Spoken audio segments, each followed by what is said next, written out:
I can only imagine, child. I don't want to even say I understand. I just want to imagine. That's it. Just joking. I'm excited. Y'all have a good day. Oh, well, tell my little niece or nephew I say have a wonderful first day of school. Be productive. And tell them I say, go in with no. I would say go in with an open mind. Lord have mercy. Retract that. Tell her or him I say have a wonderful first day of school. See, back in the day, you could say stuff like that, but in 2024, child, we'll get into that. But thank you, Devin, for the super chat. Thank you. I appreciate you so much. Thank you so much for the super chat. I'm about to say tell her have an open mind, but shh. Girl, your child might come back and say they're a turtle. Girl, you tell a baby go to school with an open mind. You come back, hey, little Jimmy, how was school? I'm not Jimmy. What are you? I'm Leonardo. Leonardo? Yes, I'm a turtle. Who told you that? The teacher said I could be a turtle. What? You see what I'm saying? You can't tell them to have an open mind. Tell them close their mind. Yeah. When them children go to school this year, tell them close it. Don't open it. Close it. Don't open it. I'm telling you, don't let them tell them children open. No, tell them close it. I don't want to know nothing else but what you know.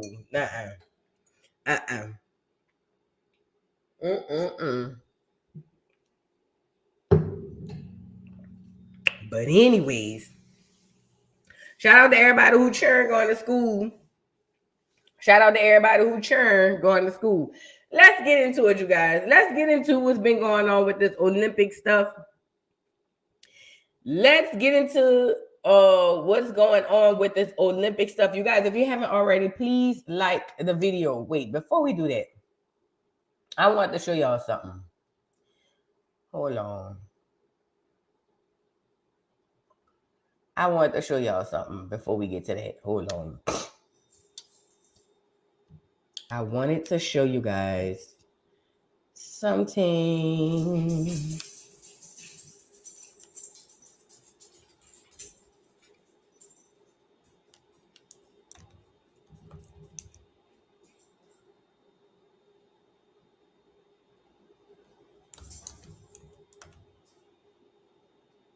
How come I can't find this girl when I look her up?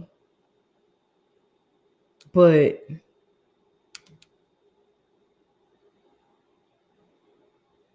hold on, y'all. I want to show y'all something. I want y'all to see this. That's crazy. I can't find her. Let me see. When I look her up, not off here with my other phone, girl. I got so many phones going on around here.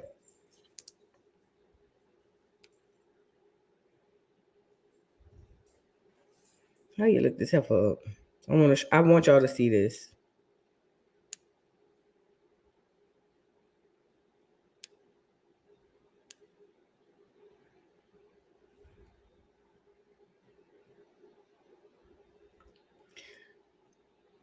What's y'all might be able to let me see.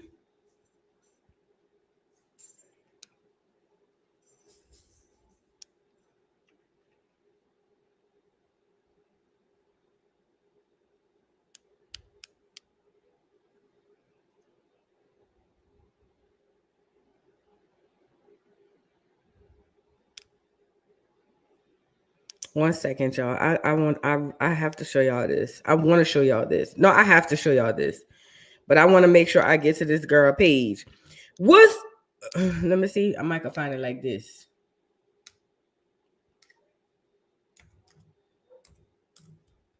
That's Tony right there.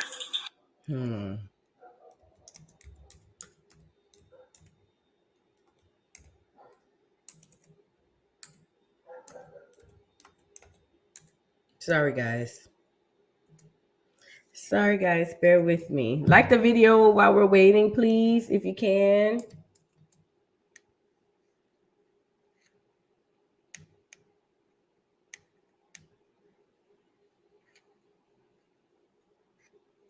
Why is it like this?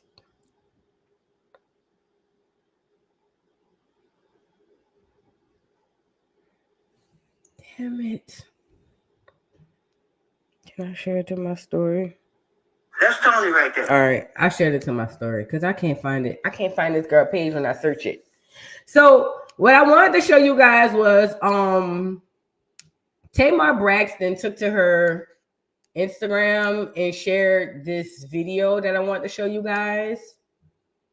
And basically what it was Traci. Y'all remember Traci? God bless her sister who passed. Traci, who passed from cancer. Right before she passed, she had this beautiful tattoo done on her back, and it was songbirds with music notes, and it was basically like supposed to be her sisters as the birds. It's so pretty, but I want to show you because they haven't. Okay, let me set it up. So the Braxton Family Values has a new show coming out, and let me say this, or came out yesterday. Let me say this. I don't know how they went on without Traci. They must need money. That's all I could think, because I just don't see how they did it without Traci. So in reference to that, Tamar posted this video, which I can't find her page. I seen her on my timeline, but I can't find her page. But I wanted to show y'all this video that she posted. Hold on, let me see. This not even from her page, but this somebody else reposted it. Hold on, let me. I could turn the volume up. Now this is Traci before she passed, y'all. She wish. That's Tony Braxton right there all day. The one at the bottom. Wow, she got that's Tamar. That's beautiful. That's Tony. It's Traci. She got to tell They me. don't focus. You see what I'm talking about, Traci? They don't be focusing. Who are they?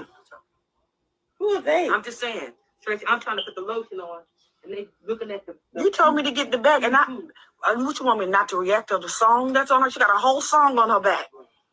She got all of y'all on her back. It's this little light of mine. I'm gonna let it shine. This little light of mine. I'm gonna let it shine. I wish my finger worked. I would massage your back, but my finger doesn't work. Cause you won't get acupuncture. I'm gonna let it shine. Let it shine. Let it shine. Let it shine. Man, that really broke my heart. That's Tony right there. She wish. That's Tony Braxton right there all day. The one at the bottom. Wow, she got Tamar. That's beautiful. That's Tony. It's Traci. She got to tell They me. don't focus. You see what I'm talking about, Traci? They don't be focusing. Who are they? Who are they? I'm just saying, Traci. I'm trying to put the lotion on, and they looking at the. You told me to get the back, and what you want me not to react to the song that's on her? She got a whole song on her back. She got all of y'all on her back. It's this little light of mine. I'm gonna let it shine. This little light of mine. I'm gonna let it shine. I wish my finger worked. I would massage your back, but my finger doesn't work. Cause you won't get acupuncture. I'm gonna let it shine. Let it shine. Let it shine. Yeah, it was. Let me see. It says, I hate everything about this. See, I can't find her when I search her like that. I hate everything about this. I thought I would be okay, but I'm so broken because you aren't here. It hurts so bad, and I'm so sorry for everything and every second I took for granted. I know this show is important to you, Trey, and this is how you wanted us to show your fans your journey, not with the funeral, not with anything sad, but to celebrate all you have given to the world. Thank you for all the years of laughter and epic moments. This show isn't the same without you. Actually, nothing is. We miss you, Traci. Tonight, your wish will finally come true with your fans seeing you in your last days and the way you loved us and the way we all loved you. I welcome everyone to celebrate Traci and watch the Braxton airing tonight on WeTV. I didn't even know that was happening. I might watch that episode. Thank you at Kimberly25 Allen for helping get through this very challenging time. We are and will forever be the Braxtons. So I guess the first episode of the show on WeTV is showing the last, days of Traci. I didn't know that. I will be trying to catch that when we get off of here. I have lost a sister. Anybody on here who's lost a sibling understands how it feels to lose a sibling. My heart goes out to Traci.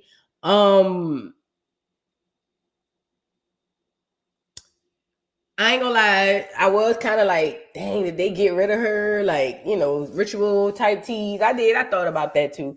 But I ain't even gonna go there at this point. I just feel bad for Traci that she was so young and so beautiful and lost her life due to, you know, a struggle with cancer. Tamar, I don't trust nothing about her. Absolutely nothing about her. And yeah, on top of that, not a bitch around here talking about she's single. You mean that clear man done left you destitute again? You can't make this up. I'm sorry, y'all. Tamar says she's single again, back on the prowl. Thought he was perfect. I don't know how.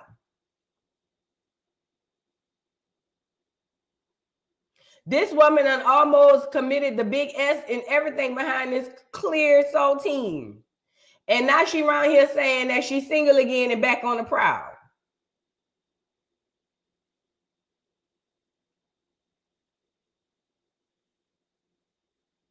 Let me see. I can't find her Instagram, y'all. Can somebody send me her Instagram?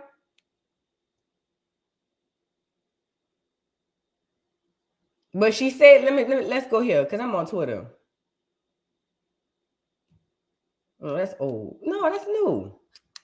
Come over here. So look, Tamar Braxton reveals she regrets returning to the Braxton family values, that her family is toxic.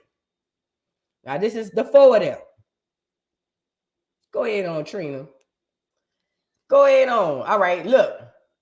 One thing, Tony, I ain't never seen Tony look bad. Is it me? I ain't never in my life seen Tony, even when Tony ain't trying to, I ain't never seen Tony look bad. Tony is the baddest one out of all of them. I don't care. When we always have been, always will be. I don't care. Tony has always been and always will be the baddest one out of every single one of them. Tony, girl, you better. I just ain't never seen her look bad. Even when she not supposed to look good, I have never seen Miss Tony Braxton look bad. Never. Tony could be around the house, girl, in sweats, in jeans, and Tony just effortlessly, like, she don't even have, Tony is just the baddest thing in that family, period. She the oldest? Girl, no shade. I'm gonna let y'all say who y'all thought was the oldest. Right, Puma? Put it in the chat. Who y'all thought was the oldest? Somebody, I forgot who we was talking about. Somebody said that girl got lupus. I said, girl, don't tell me nothing about having no lupus. Because Tony Braxton has had lupus for how long? And we ain't never seen Miss Tony look like that. Somebody said I used to think Traci. Who else? Y'all thought Traci did. Dago. Listen. Traci had the mama attitude. Traci, like, this is how I saw it. Let me say, y'all, it might be me, but help me out. This is how I saw it. Traci was the matriarch of the sisters. So if you didn't know no better and you just looking at how they interact, I would have thought Traci was the oldest. But if none of them open their mouth and you put them in a line, Tawanda. If none of them open, if they interacting with each other, Traci. Yeah, because Traci act like the one everybody know, don't nobody play with her. Everybody know Traci don't bother nobody, but if you mess with Traci will bat you in your mouth.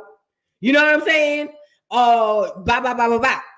But if you put them all in one line and just say, don't say nothing. Somebody, and y'all don't know them, and somebody say, hey, which one of them you think is the oldest? Tawanda. She always had that hard face. She did. She always had that hard face. Hey, Chocolate Hines, love you, boo. I always thought it was Tawanda. I'm sorry. I would have put Tony in the middle. I'd have thought Tawanda, then Traci, because how she act, then Trina, then Tony, then then Tamar. And Tamar, she looked younger before all of the Fraggle Rock faces, and she act like a child. Tony gave me middle child too. But Tawanda, I'm sorry, y'all. I thought I was tripping, but y'all started saying it after I said it. See, and I understand why y'all say Traci, because Traci act like the sister that don't nobody play with. Traci is the sister nobody don't play with because Traci don't bother nobody. But if Traci get mad, Traci whipping everybody ass. You see what I'm saying? And I get it. But I'm talking about they don't say nothing to Tawanda. Tawanda always did give me, Auntie Teaz, I don't know. But anyways, let's get into this girl crashing out about the Braxton family values. Junior, Lord have mercy. Junior means the world to me. Thank God for him. My husband, and they married. And my children, girl, you got one child, has saved my life. But I'm so mad at my life. My family is toxic. I shouldn't have never went back to Braxton family values. Never. This was Tamar. Girl, Tamar, please. You is toxic. Tamar Esteem. You are toxic. It's everybody but Tamar. I've been watching Braxton family values since they first came out. Tamar is you. I'm not saying Tamar wrong all the time. I'm just saying she wrong 99.5% of the time. You see what I'm saying? It's you, Tamar. You have not grown up. You still that young child, that youngest child that in a 50-year-old body who feel like you got to compete with everybody because they don't want to give you no respect, which you don't deserve. Tamar, it's you. Now, she just was on here hollering at her. She's single again. Tamar, it's you. It's you. And then you another one hustling backwards with the clear man because, JR is supposed to be a lawyer, allegedly. Supposed to be from New Orleans. Lies. I don't know where he from. I don't know what school he went to, but the actual city of New Orleans, lies. Because, listen, JR, who on here from New Orleans? What school he went to? That's how you know what school he went to. Anybody on here from New Orleans? JR claimed he from New Orleans. He probably from one of them surrounding cities. Everybody want to say they from New Orleans. Girl, please. He ain't from New Orleans because they only had 15 clear people in the city when I was growing up. 15. And I don't remember him being one of them. So in my opinion, he ain't even from New Orleans. He definitely ain't from Acorn. I don't know where he from. He probably moved down there when he was 25, and then he around here telling people he from New Orleans. I don't know who that man is. Never seen him a day in my life. Tamar hustling backwards again. She done went got a clear man who claimed he got money, but he out here using Groupon tickets to go in the hotel and eat Tommy Lee's booty. Okay? So Tamar, it's you. It's you. If you couldn't make it work with Vince, big, fat, funky, nasty, cheesy, dirty, decrepit behind, it's you, bitch. It's you. He went to Rummel or Riverdale. It's giving Rummel or Riverdale Teaz. I don't even know if he went to high school down there, but if he did, he went to Jesuit. And I see it. If he did, he went to Jesuit. And I see it. Girl, we don't know that man. Y'all let anybody put on a hat and say they from New Orleans, girl, please. Matter of fact, I'm about to go get me a Yankee fitted and say I'm from New York. Get the out of New York. Yup, that's what I'm gonna go around saying.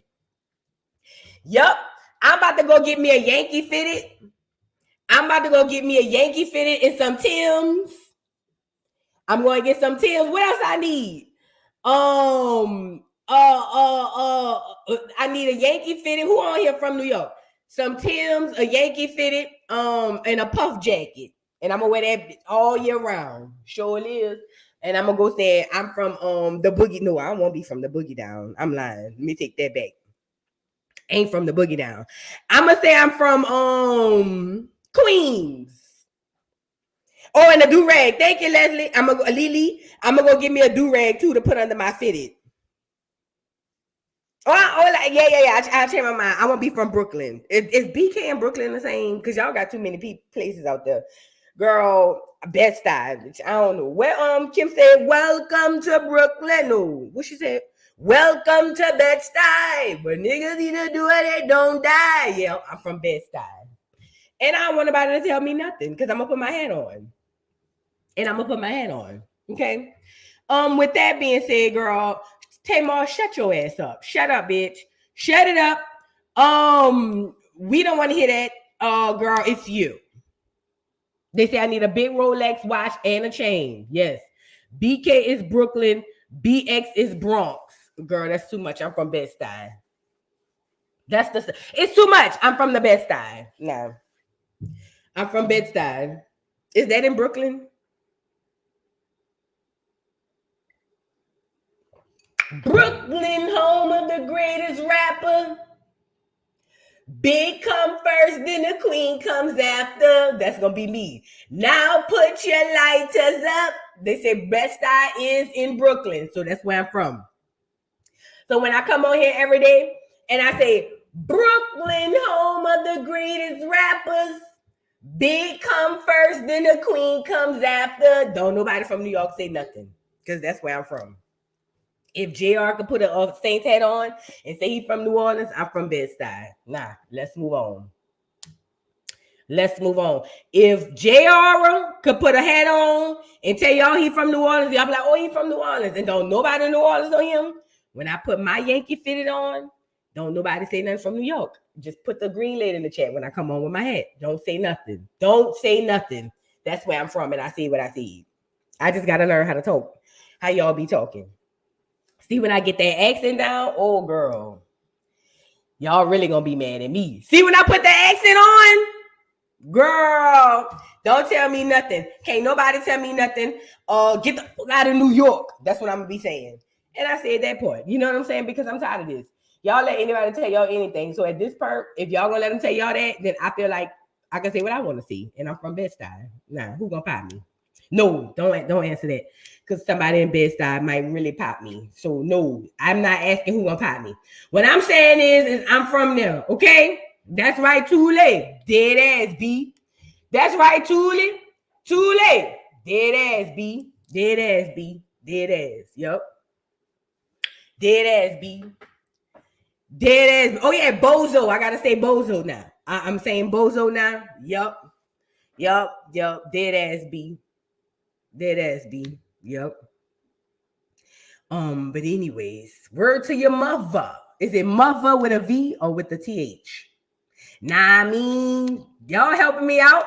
All right, hooked on phonics for the BK for Bed-Stuy. Nah, I mean, or is it yeah, I mean? How y'all be saying it? Yeah, I mean. Shorty, hey yo, Shorty, won't you go get a bag? I'm gonna listen to Buku Lil Kim. That's what I'm gonna do. I'm gonna listen to Lil Kim, Foxy, and who else got real New York accents? I might put the Wu-Tang on. The Wu-Tang gonna help me. My friend be doing that. He from New York. He be doing that crazy shit. I might go get the Wu-Tang, dust the Wu-Tang album off. Nas, yeah, I gotta listen to Nas. I'm gonna dust the Wu-Tang album off and listen to old Biggie, the first Biggies and that Reasonable Doubt album from Jay-Z. I'm gonna pull that out. Yeah, I'm gonna be a 5%er, but I'm gonna still eat pork.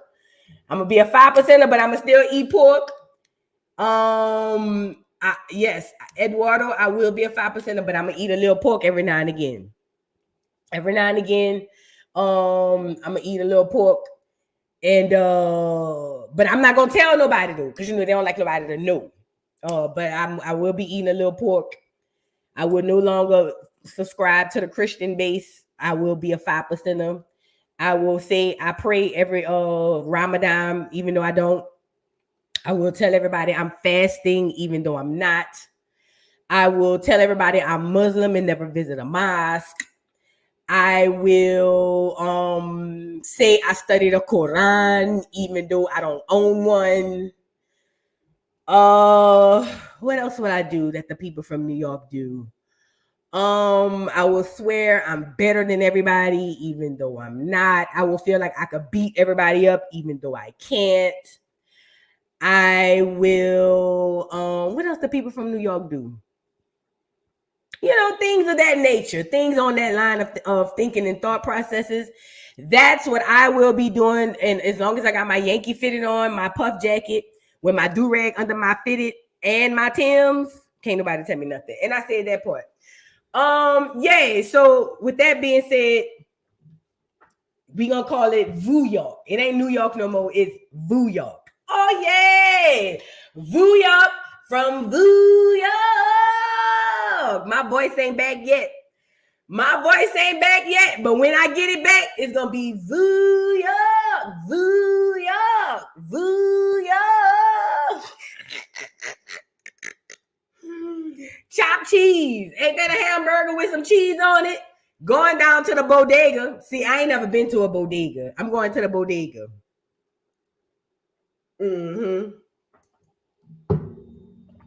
I'm going to the bodega. I'm going to the bodega. I might get me 2 Puerto Rican friends. Just two. I can't have too many. Just 2. One, they really not gonna be friends. I'm just gonna hang with them during the daytime.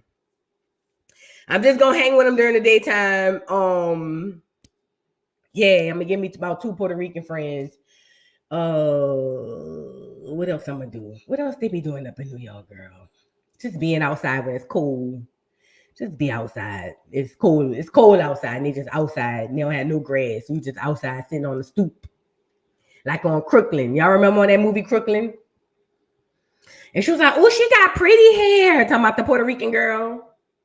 And she was like, shut up. Your mama's so ugly. When they remember they was eating on the apple, she was like, shut up and suck your mother. Your mother's so ugly. You and she was like, shut up. Remember? Shout out to Voo York. Yeah, gonna be up there. Chopped cheese and bacon, egg, and cheese. Yes, that's my 5%er. Yes, ma'am. But anyways, let's move on, y'all. Let's move on. Now, Jonathan Major's crying again. You know, Jonathan Major's been crying since that clear woman whipped his ass, and then he went to jail for it. Let's talk about it. Jonathan Majors has been crying since that clear woman whipped his ass, and he went to jail for it. Now, he's been crying to Megan Good for saving his life. I keep telling y'all don't believe me.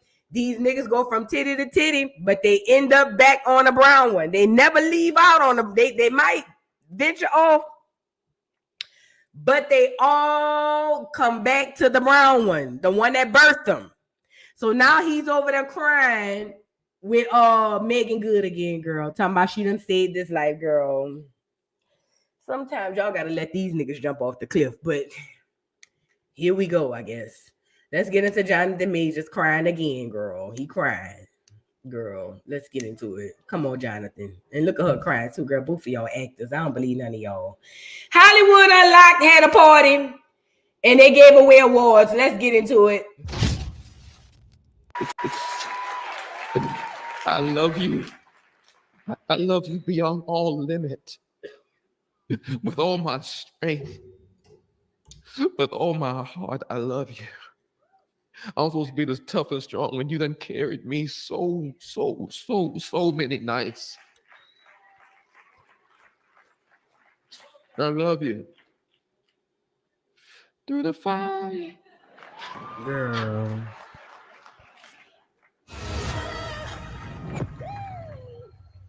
I don't believe him. I ain't never known a nigga to be crying and then in the middle hit a note. I don't believe him. He's an actor. Through the fire. No. This nigga reading the script. I don't believe him. I don't believe him no much more than I believe that part on the side of his head, Jonathan Owens, Jesse Owens head ass nigga. I don't believe him. They both actors and actresses. This is all a game. It was all a dream. I used to read Word Up magazine. Salt and Pepper and Heavy D up in the limousine. I don't believe none of this shit. This is all cap. I'm tired of you getting on here acting like this woman saved your life. No, nigga. You don't care about her saving your life. You just crying because that clear woman whipped your ass and you got in trouble for it. Oh, yeah, let's talk about it. Jonathan Majors, go lay down with your double-breasted jacket. Go lay down, Jonathan Majors. Back in the day when they put on a double-breasted, you had to wear a tie, but you said, F it, I'm a roll high, it's going to go. And I don't like this part. I don't like her earrings. It's giving 1980s as the world turned. I don't like nothing about this whole scene. I don't like Jonathan Majors again. I don't like Megan Good again.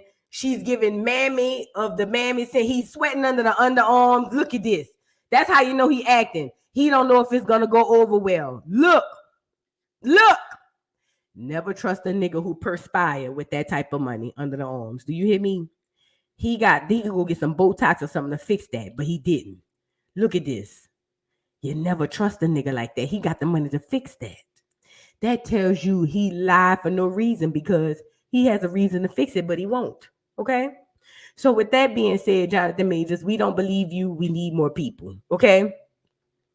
You sitting up here crying, looking like this. Looking like from when he played on what's that show, girl, that was on with Journey Smollett? Girl, looking like that boy over there, girl. We don't believe it. You can sit up here and try to play us or play with us, and we not buying it. Look at the underarms, girl, please. Not when you got money to fix that. They say you can get some Botox and it'll be over with. But he'd rather cry in his eyes and under his arms. I don't like it. Something about a nigga who cry in two areas don't sit right in my spirit. Look. I love you beyond all limit. With all my strength. With all my heart, I love you. I'm supposed to be this tough and strong, and you done carried me so many nights. I love you. Through the fire. That nigga probably musty as a billy goat. Hell no. I'm looking at the sweat and I smell it already. My nose, my top lip is curled up. Musty as a billy goat. Any nigga who sweat like that, musty. I don't care what nobody say. You think that's pheromone? What they call it? What you think that is coming from out of there other than that sweat? Musty is a billy goat. Probably got the whole section smelling like onions. Hell no. Girl, ain't no way I be with a nigga sweating like that under them arms, girl. Please, crying under the arms and through the eyes. Through the eyes, under arms and through your ass. We don't believe it, Jonathan Majors. Jonathan Majors, I don't know why Jason Lee called you up there. You ain't did nothing but got your ass whipped. That's all you did. All you did was get your ass whipped and watch it and let us watch it, and then you got in trouble for it. Jason Lee, if you needed somebody to give an award to, get Big Draco up there. Get Soulja Boy up there. I'd rather you get Soulja up there, and I don't even know what you're giving him an award for, but goddamn. Jonathan Majors, he ain't did nothing. He ain't did nothing. Girl, please get him up off of here, please. One more time, though. Musty as a billy goat. Look at this. Look like the vegetable. Do they put vegetables on a chopped cheese? Because if they did, that's what it smelled like right here.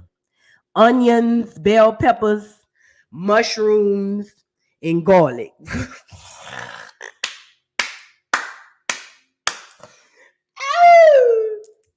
That nigga underarm smell like a hibachi. Onions, bell peppers, garlic, and mushrooms. I don't want it. I'm sorry. I don't want it. I'm big on hygienes and whatnot. I don't want it. I don't want nothing to do with it.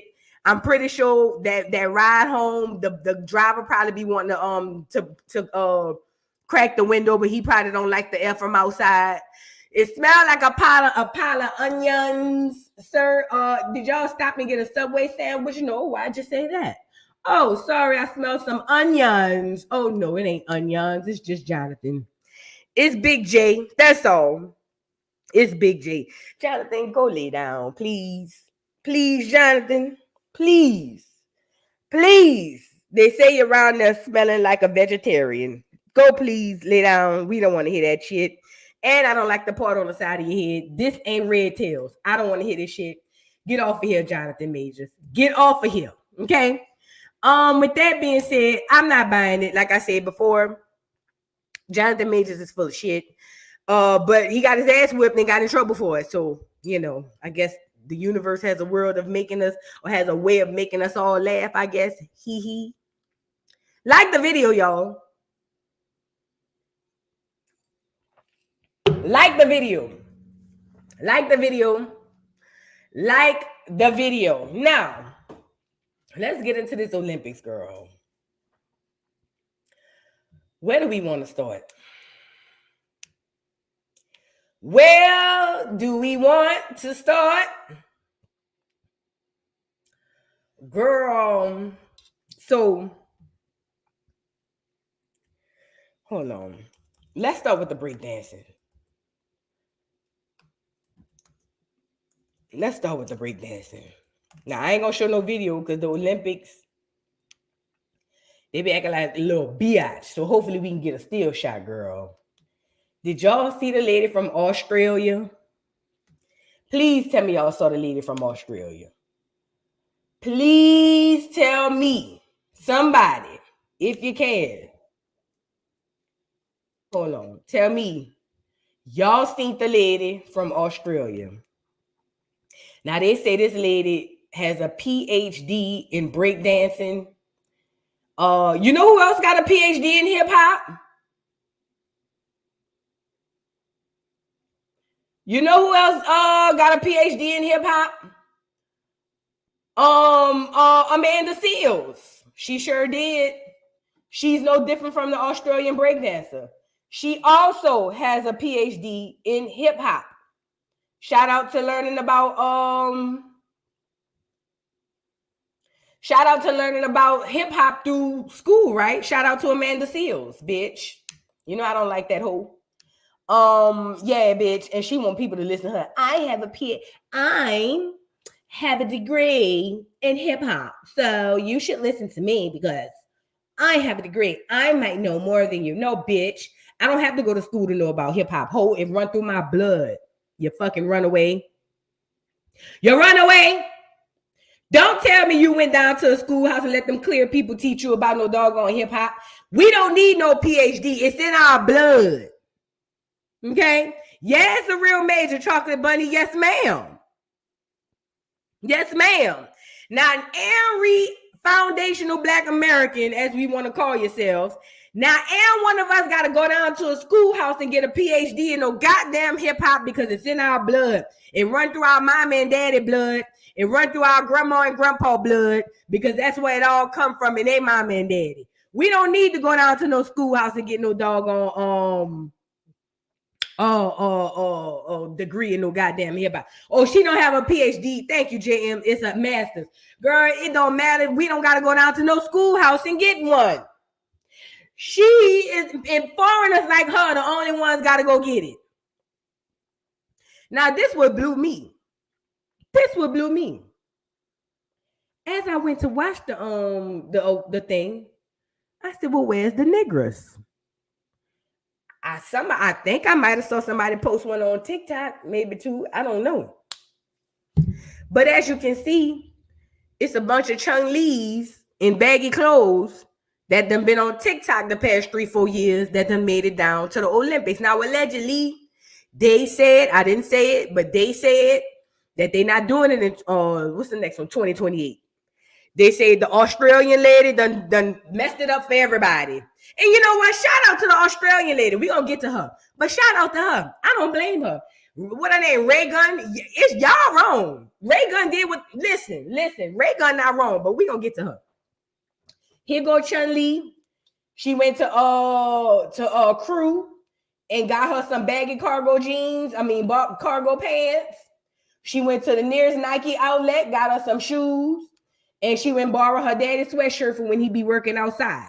Now, she went and did, this is one of her moves. This is another is this the Puerto Rican dude? Now, y'all know the one from America was what? Puerto Rican. No wonder that man was down there acting a fool. That Puerto Rican dude that take pictures. Take the pictures. Because they was representing America.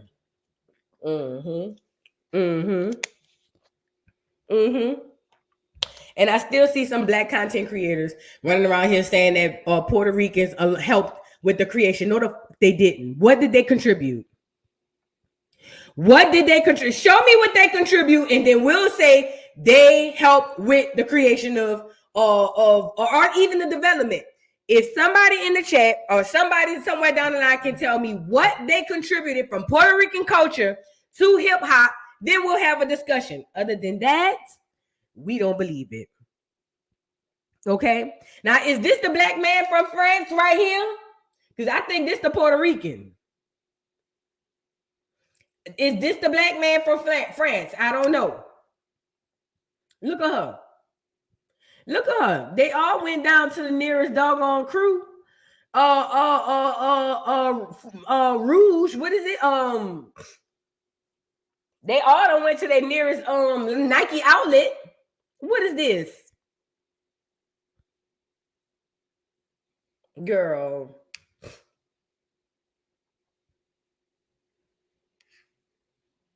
This is sad. This is really sad. Now, the people who created it ain't even nowhere around it. Ain't nowhere around it.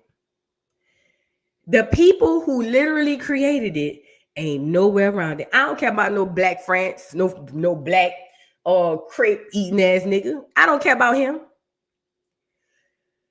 Where is the people who created it? No, they wasn't judging. They wasn't commentating. They wasn't doing none of that. They was all nowhere to be found. And all these foreigners is around here trying to tell the world, Craig, about some goddamn hip hop. Puerto Ricans ain't contributed nothing, so they ain't did nothing. And I said it. Ain't no Puerto Rican did a goddamn thing with niggas, for niggas, or by niggas, okay? This is sad, you guys. This is sad. This is what we're dealing with. But thank God they're not doing it in 2028 because we don't want to hear it, we don't want to see it, and we don't want to find it. Actually, I hope they throw away the whole doggone thing because it's stupid. Throw away the whole goddamn thing because it's fake anyway, and don't nobody care. Don't nobody care.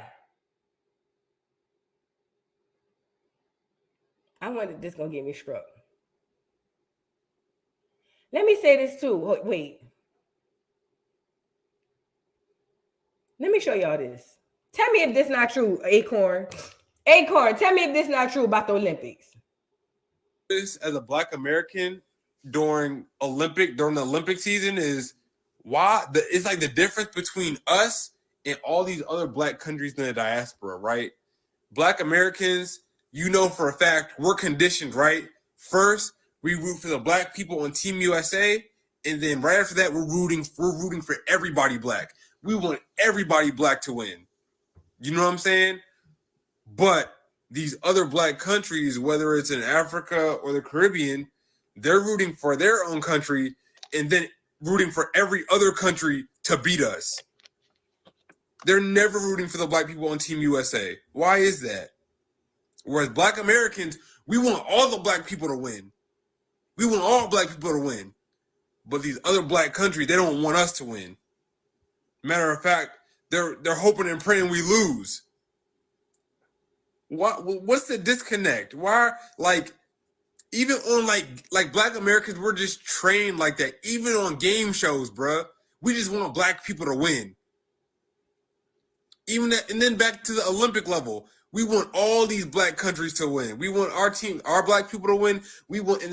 But these other Black countries, bro, they be praying that Sha'Carri loses. They be rejoicing when Noah Lyles lose, when all these other Black Americans lose.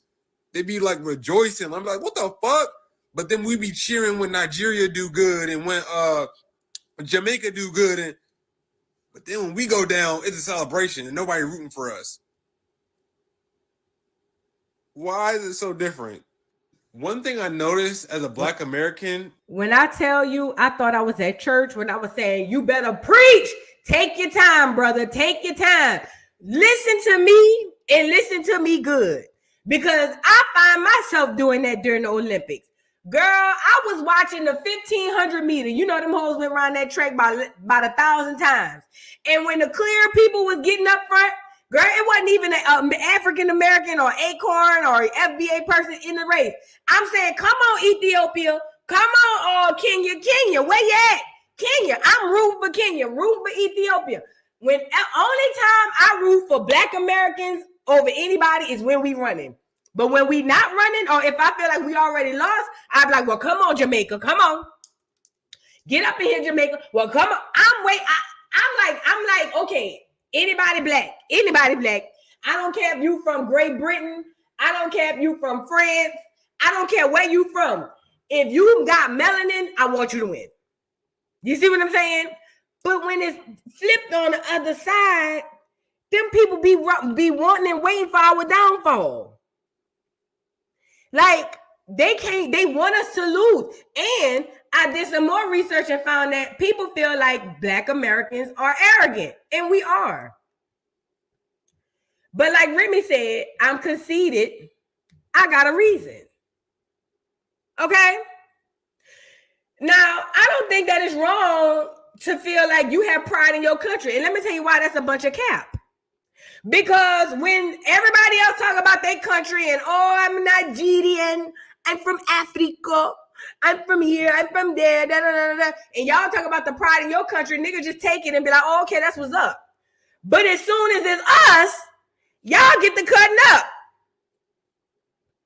Y'all get the cutting up. Soon as we big up us and say, yeah, like the brother said, Noah Lyles, Sha'Carri Richardson, y'all be wanting to see us down. Think I'm lying? Did found the video. Jamaica, it's y'all turn. And y'all be our biggest haters during the Olympics. And I get it, especially during track and field, because we got our little rivalry going, so I ain't hating. But goddamn, watch this Jamaican mama, girl.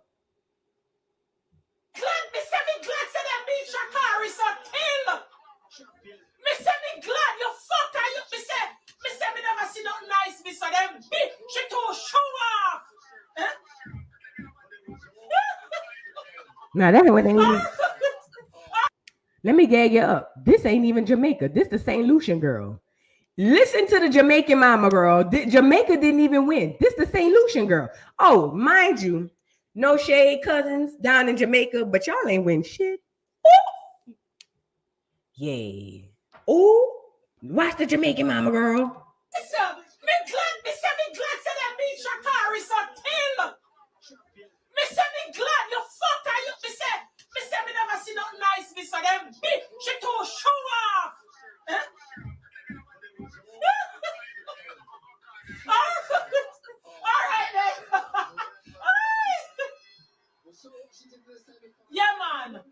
Yeah, man. She too show off. She too show off. St. Lucia, oh my God, she's gonna be king in her, queen in her country. Another Caribbean, she too show off. Yeah, man. Sha'Carri too show off. And I see something gonna happen to Noel Lyles. What y'all see? It's a breeze, but Listen, me glad say that beat Sha'Carri so till. I ain't gonna lie, nothing funnier than watching these Jamaican people curse each other out. Russia, I'm not sure. Sure. I like hearing y'all when y'all mad, but why y'all be like that with us? Y'all be showing off when who Usain Bolt or Brickhead ass used to be winning, and that nigga used to be hitting the superhero pose at the end. Ain't nobody be like, he always showing off. Niggas just took that L. That nigga was beating niggas in America for 20 years straight. Ain't nobody said nothing. When Usain Bolt built like a cornerback, run fast like a running back, but head shaped like a doggone planet, we ain't said nothing. That nigga was burning niggas on the track. Now they going west. Everybody took their lick. We ain't get up there and say, "Oh, Usain is a show off." When he hitting the Avengers move at the end of the race, ain't nobody said nothing. We let Shelly Ann Fraser Price been running for 45 years. Ain't nobody said nothing. Shelly Ann been whipping ass for 30 years. We just been taking our lick. We ain't said nothing. We be letting y'all. Why y'all be doing that to us? This is real talk. Shelly Ann Fraser Price been running for 30 years. I still like Shelly Ann. even when y'all beat us, we be like, you know what? I'd rather us lose to Jamaica. Fuck it. You know what I'm saying? Jamaica got us. It is what it is. We ain't really doing no tripping. But as soon as we get on top, now we showing off. Y'all show off just like us. Y'all out of pocket for that. I feel like y'all hating. I'm sorry. No, I'm not sorry. Y'all be hating because this don't make no sense. Like what we did, y'all. We let y'all take y'all. Y'all be winning. Y'all get y'all licks. We don't say nothing. I thought I had one where she was watching. I thought I had one when she was watching Noah Lyles win, lose or something like that. Hold on. Somebody, they had one in the comments. Matter of fact, I could just go on a girl page. Girl, you should watch it. I was like, Lord, why this lady going off on us like that, girl? What we did this lady? We just running. Y'all been whipping our ass for how long? And we ain't saying nothing. Okay, here you go. You more like what he big talk. These two from the same country? Yeah, Zimbabwe. Ton. Zimbabwe. She gonna root for the Zimbabwe? Step up, man. Show off, man. Girl, ain't no way some How niggas from you feel Zimbabwe. now? Pause. Ain't no way some niggas from Zimbabwe. Nigga, this ain't the jungle run. This ain't the long distance. We ain't running for Jesus. Ain't no way two niggas from Zimbabwe gonna win. Did she root? Was she getting ready to root? Yeah, Zimbabwe. Ton. The African country, never step up, man. Show off, man. How you feel here now? What in that key? Watch ya. You must say sick now, watch ya. See there, swear jug. Look there. Watch Noah, nice. Watch there. And watch every other American. Watch there. Watch ya. My man start beating chest already. Watch ya. This is my gold medal. A smooth, beautiful. Nothing wrong with Noel Nice, a lie. It's so funny as win sitting around with it. You know what this is stupid bill? It don't make no sense. It don't see sense, man. It just bang. It's funny. Is this an attempt to almost like convince himself that he was back to full? Exactly. Probably because that's the type of person Noah is. And he Stop taking up in Michael Johnson. He needs energy in order for him to run well and for him to run his best races. So he's the kind Not a God Almighty thing never do wrong. As well she said, somebody can come out and a jump, so. I'm one so. Watch it. You more like what he big toe. Hey, Jamaica, I just want to tell y'all this. Every Olympics, I keep telling you, every 4 years we go through this with y'all. Don't nobody like to lose, and I get it. But y'all really be hating on us. You know why? I gotta say it. Now I'm gonna say it. I gotta say it because I feel like I need to say it. Y'all jealous. Mm-hmm. Even when y'all doing better than us, y'all still be hating on us. That's some jealousy right there. Man, look. No, we finally got a male that's dominant like y'all had with what's his name? I hope they don't cut this out though. Olympics be acting funny. Let me take this off of here. We done finally had a male. Yeah, y'all is. Y'all jealous. Let me tell you why I know y'all jealous. Y'all done had now what's his name? Usain Bolt for 30 years. We ain't said nothing. We finally get Noah Lyles and Sha'Carri Richardson. And every 4 years we go through this. Every 4 years. Every 4 years, Jamaica. And we still be rooting for y'all. And guess what? If y'all come up, matter of fact, Shericka Jackson. I love Shericka Jackson. I think Shericka Jackson, the best thing y'all had since Shelly Ann in her prime. I don't know. She might be a little bit better than Shelly Ann in her prime. I love me some Shericka Jackson. Y'all got to stop, Jamaica. Y'all got to stop. And y'all ain't no one big old island talking about all the Caribbeans. All the Caribbeans my ass. Because y'all don't like the Bahama people don't like y'all. Y'all don't like them. Stop acting like y'all all one. Y'all just trying to team up like the Avengers to go against America. Listen, y'all got to stop. We don't be doing that to y'all. Now, thank God we don't be caring about what y'all be saying. You know what I'm saying? First of all, it's not enough for y'all for us to even, you know. I gotta be honest. It's from a North American Acorn FBA standpoint, it ain't enough for y'all for us to even really care for real. So we just be like, there they go. It's like the little chihuahua down the street. There they go. You know what I'm saying? Type Teaz or whatever. But y'all got to stop now. We got to come together. We got to come together. Okay? Don't try to team up with the other Caribbeans. Talk about we all one. You know what I'm saying? Don't do that. We got to come together. Y'all got to stop. Y'all got to stop. Y'all ain't all one. Y'all ain't all one. Y'all ain't all one. The Haitians don't like nobody. So, you know what I'm saying? The Haitians don't like nobody. They don't like us. They don't like y'all. They don't like nobody. So stop acting like that. You know, let's come together. Let's have a meeting. We got to have a meeting because we all a part of the Americas. Let's have a meeting to put all of this to the back. To the bike, leaving with our older our ancestors ain't never hated on y'all. It's y'all mamas and all of them. Our mamas and them ain't never been like F Jamaica or F the Caribbean islands. I ain't never put a 1 in the chat, FBA. Acorn. Put a 1 in the chat if you ever heard your parents or grandparents say something negative about the islands. Put a 2 in the chat if you ain't never heard it. I'm gonna put my 2 right now. I ain't never heard nobody in my family. I don't care if it's during the Olympics. I ain't never heard nobody in my family have anything negative to say about any part of the islands. I swear to God, I'm not even being funny.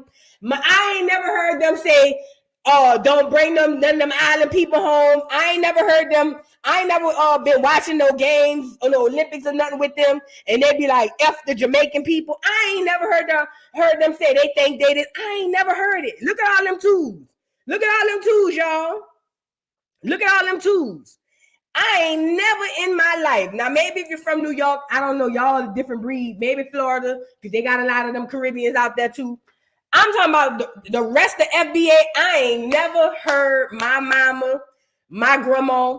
No, I ain't never heard other people of age just drag the people from Jamaican or from any of the doggone islands. I never heard it. I just never heard it. So with that being said, I was going to say, let's put what our ancestors say, but our ancestors don't really say nothing about y'all. You know what I mean? So y'all got to stop, Jamaica. Tell y'all mamas next 4 years, say, "Mama, we all in the same game. We all on the same team now. We're going to root for each other. We're going to root for each other. That's what we're going to do next 4 years. We got to listen, because while y'all around here getting ready to root for Zimbabwe want y'all head off. Do you hear me? Y'all can sit up there trying to go against us, rooting for Zimbabwe, when they have y'all over there eating what they be eating, jollof rice and all of that stuff. Y'all be eating that damn that Play-Doh they be eating with their hands, fufu. Y'all better stop. Y'all gotta stop. Y'all gonna be over there eating fufu and plantains. Hey, stick with the winning team. Okay? We don't hate y'all. We actually bush meat. Yeah, Tweety. They're gonna be over there eating that bush meat. Y'all gonna be trading them oxtails there for bush meat. Y'all better stop now. Them Africans don't give a damn about y'all. We is the Americas. Let's come together, okay? They're gonna have y'all trading them oxtails for that bush meat. Y'all gonna be eating that fufu. Y'all ain't gonna have no more rice and peas. Y'all ain't gonna have no more, what else y'all love a good curry goat. All the goats gonna be gone. Y'all ain't gonna have no more goats. Y'all just gonna be eating platypus, okay? Listen to me and listen to me good. Stay with the winning team, okay? We all is in the Americas. We love each other. We care about each other. Stay with us. We gonna let y'all have y'all jerk chicken and y'all curry goat and y'all oxtails. We just want a plate. That's all. All we require is give us a plate. That's it. Other than that, we letting y'all live. Don't go rooting for the doggone Africans, girl. Y'all gonna be over there on that tribal shit. How about you want to take from me? You want to take it from me? Next thing you know, all the things y'all used to have, they gonna take the bowl from y'all. Y'all ain't gonna be able to make no more music talking about no woman, no cry. All that's gonna be gone. They're going to take the bowl. Y'all ain't going to have no more beats. Y'all going to be over there doing Afro beats. Y'all barely going to know the language. It's going to be Afro beats from here on out. All y'all going to be knowing, all Wayne Wonder, all of them gone. All of them going to be gone. Patrick, everybody gone. All y'all going to be putting on y'all kente cloth. And y'all going to be over there jerking and twerking with some fufu and Play-Doh. Y'all don't want that life. That ain't the life y'all want. And we don't want it for y'all because we still want to play. Okay? Please. Stick with us. You know what I'm saying? We got y'all. Y'all got us. And just stick with us. Don't go around there rooting for the Africans. The Africans, trust and believe. You don't want them. You know what I'm saying? You think the colonizers on the clear side is bad? Girl, you get them people from Zimbabwe over here. Y'all think y'all running 100 meters. Y'all going to be running a 10,000 meter for the next Olympic. Y'all don't want to run that long. Ain't that much of an island to run. Do you hear me? Please do not go to rooting for the people from Africa. Y'all don't even have 15,000 meters to run on the island. The island ain't but yay long. Please, you want to run around the island 15 times every day? No, girl, don't be rooting for them people, girl. Don't be rooting for them people. They're going to have y'all run the whole island. That's all I'm saying. Now, if you want to run the island, that's on you. I know I don't want to run the island. So please, stick with us. We're going to stick with y'all. Stop every 4 years with all of that. Please, stop it. Every 4 years, we got to go through this. Stop it now. Stop it. Okay? Stop it. Girl, y'all got to be strong. People, Jamaicans, y'all got to be strong. Now, y'all know y'all want to stick with us because we want to stick with y'all. Y'all got better food than than the Africans. We don't want to eat that shit. We don't want to eat that shit from them damn Africans. We don't eat that. We don't even like the way it smells. Can we talk? We don't even like the way it smells. We don't even like the way their food smell. Smell like ass and grass. You know what I mean? Am I lying? They food be smelling like ass and grass. We don't want to eat that. We need seasoning in our food like the Jamaicans be having. Come on now, stick together. 2 heads is better than 1. 3 heads is more than fun. Ha! I don't even know what that means. I made that up off the fly. But you get what I'm saying. You know what I'm saying? We don't want to eat that. And y'all know I ain't lying. You got to be from hell. The Africans born here don't want to eat it. Let's talk about it. Let's talk about it. See them American Africans? They don't want to eat that shit. They talk all that. I'm African. I'm Nigerian. Put that plate in front of them. Hey, look. Put that plate in front of them. The ones that's been here all their life, put that bullshit in front of them. Telling them to stick their, they be eating that jollof with 3 fingers in the middle and the thumb. Put them 3 fingers in that thumb and that goddamn jollof. Tell them put them 3 fingers in that thumb and that jollof and put it in their mouth. See what happens. Girl, please. They don't want to eat that ugly ass shit. They don't want to eat it. Okay? So with that being said, Jamaica, stick with family. We may not be all right. They say blood thicker than water. And water go run right through you. You know what I'm saying? So please, stick with the family. They say God, he only give you one family. You don't choose your family. They choose you, So we choose you, Jamaica. Stick together. Now, y'all keep fucking around with them Africans. Don't come over here when y'all over there running the island. Don't come over. Oh, no. That's when we going to tell Trump build a wall. Oh, yeah. See, y'all want to go talk about Zimbabwe. Go ahead on with all of that. We going to tell Trump build a wall. Now, it's not a wall open. Come on over. But y'all got to stop, okay? Now, let's get into Noah Lyles. So Noah Lyles, girl, had ran the race and almost passed out. Girl, he almost passed out. Girl, they were saying, what happened to Noah Lyles, girl? Well, apparently, Noah Lyles had the Rona. And I say, oh, me and Noah got the Rona together. Well, I don't know what happened. All I know is right after that, Noah Lyles, he came in 3rd into a race. And then he came back and posted after the race was over Thank God I'm COVID free. That's what Noah had said. And I said, Noah Lyles, is this a pregnancy test? What is this? Noah Lyles, is you wait, pause. Now I'm starting to think Noah Lyles was just he was just playing. Because he was about to pass out for the race. Next thing you know, he got a negative test. I said, now somebody in the streets help me out with this one. Noah, what is going on? You had the mask on when they was talking to you. He was saying he can't breathe. He was over there hiding. I couldn't breathe, watching him not being able to breathe. I said, oh, me and Noah is connected. We both got COVID. You know what I'm saying?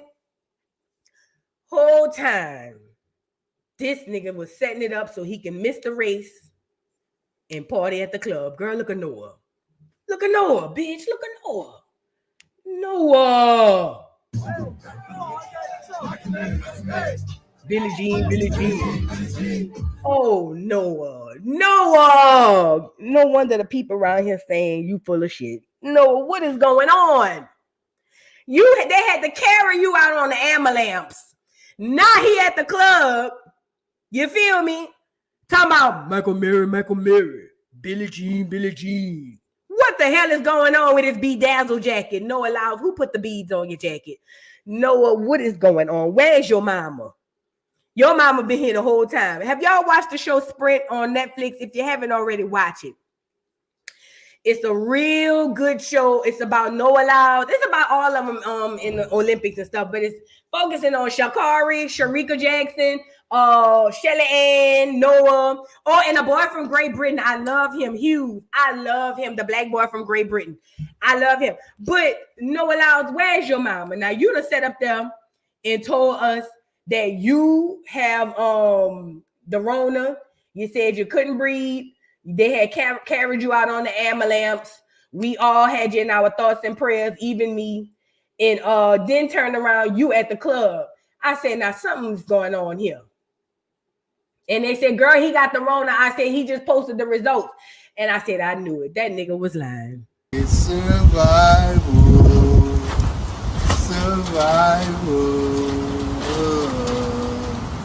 I get somebody lied. Smells like somebody lied. Noah, what is going on? Where's your mama? Somebody get Noah Lyles' mama on the line. Dancing the Pop Smoke. Look.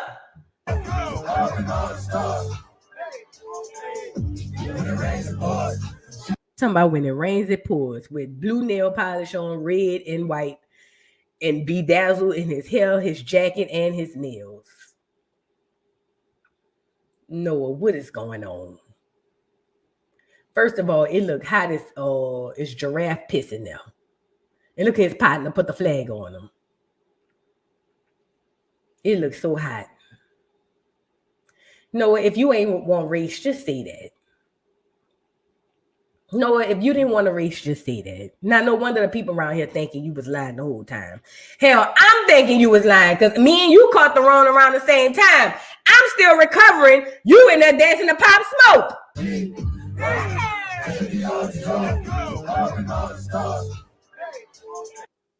Talking about when it rains, it pours. Girl.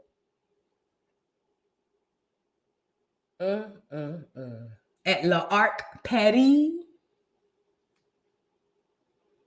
And whoever be doing Noah braids, I just wanted to say this because I was watching it on Sprint. Y'all watching on Netflix. It's a good show. There's only 6 episodes, but whoever be doing Noah braids, when y'all be adding that 30 hell, that 20, I think about like a 30. I don't think it's a 27. But when y'all be adding the 30 for a little razzle dazzle or color during his braids, y'all gotta either burn them ends or put a rubber band on them, because when he finished the race, they be unraveling and you could see that canker hair coming to loose. And I don't too particularly like that. You know what I'm saying? This for whoever be doing his braids. You know, like right here, it look like they got beads all the way down, so he gonna be all right. But typically when he be racing and y'all be seeing that little hang time, you be like, oh, it's his hair. Do a zoom in. It's the canker lawn, and it be the 30 part, and it be coming to loose. So just take a little lighter. just brush it across the ends, or take a couple of rubber bands, the little bitty ones, and just put them on at the bottom, because we don't want his cake along here to come out during the race. You know what I'm saying? We don't want to see that happening during the race. So shout out to whoever be braiding his hair. Y'all just don't finish it. Y'all do very well at the beginning and in the middle. Y'all not good finishers. Whoever be braiding his hair. If you can, just take a little lighter, put it across the bottom of it. Just brush it across. It ain't got to be too much. Just brush it and squeeze it with your finger, your thumb and your pointing finger. Just squeeze it. You know what I'm saying? Just pop, and then let him go. And it ain't gonna come loose. But we would hate to see him disqualified for any type of paraphernalia coming from his head, because y'all didn't want to dip the braids or burn them at the ends. You know what I'm saying? We would hate to see something like that. That would be horrible and disheartening for all of us. So please, if you can, whoever be braiding his hair, go ahead on, put some hot water on, or at least get you a little lighter and put it across the bottom. But other than that, Noah Lyles, you cap. He's still, to me, the greatest man right now. I don't think nobody faster than Noah Lyles. I watched him run many, many races.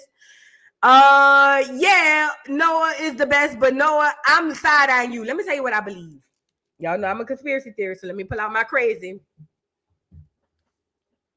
I think that Noah Lyles was used to push the COVID narrative.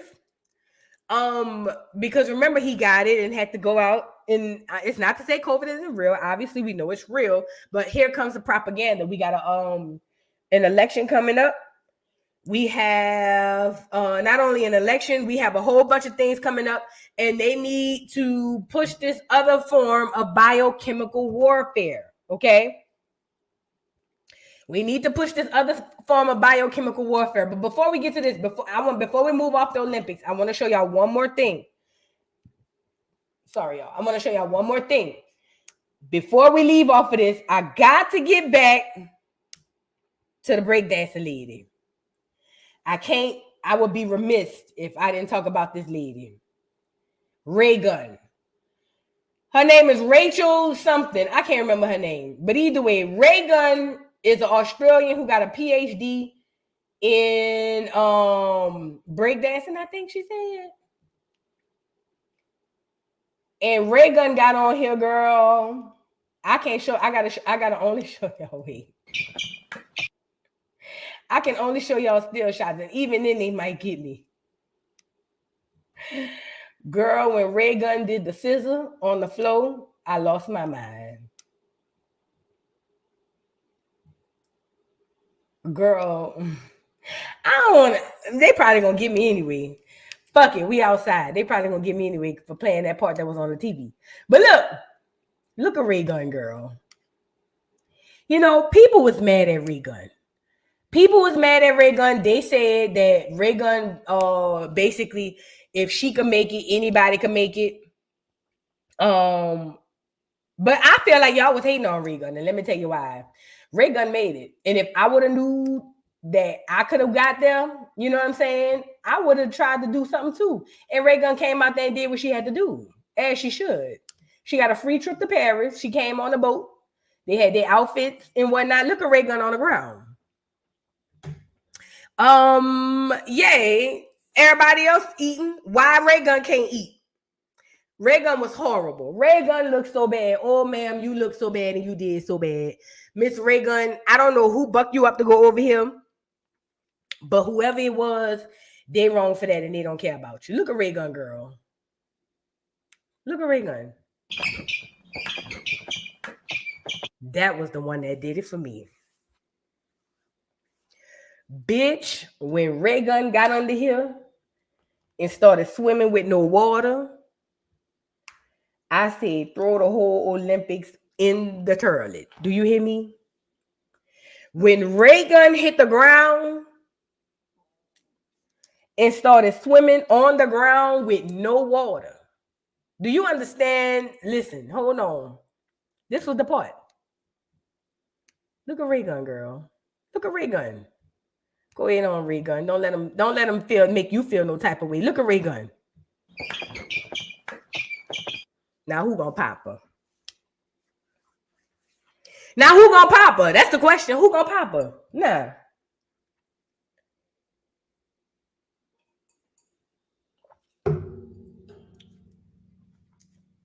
Shout out to Ray Gun.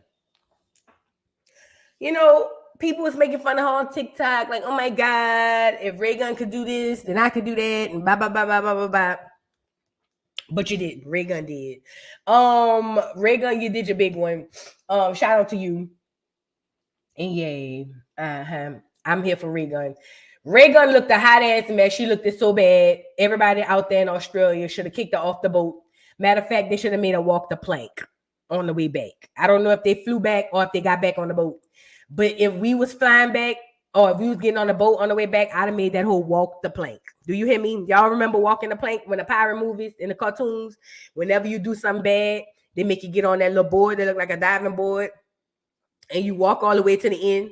And they come behind you with the sword. And then they make you jump off. That's what I'd have made Ray Gun did. I would have. I ain't gonna lie. Ray Gun would have had to walk the plank. She would have had to walk the plank.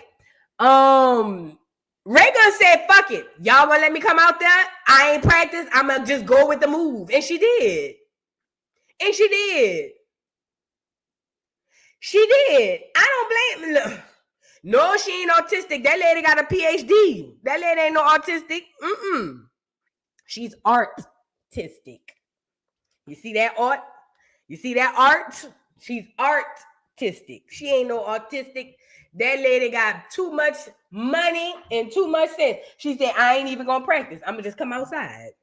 No. Give me my outfit. They gave her an outfit. They said, what size? She said, give me a small. She got a small in her Adidas. And she went to swimming on the floor. Look. As she should. Go ahead on, Ray Gun. Nah. Nah.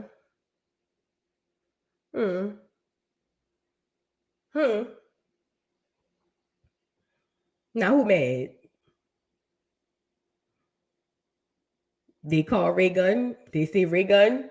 No, they say, Rachel, would you like to come do the breakdance? She said, oh my God, I don't have a name. And they said, what do you want to call yourself? Call me Ray Gun. And they said, well, the Olympics is tomorrow. She said, that's okay. Give me my outfit. What size? Small. We'll send you a complimentary pair of Adidas. And she said, okay. And she got out there. She didn't do no practice or nothing, Lord. She just came out and let the spirit use her.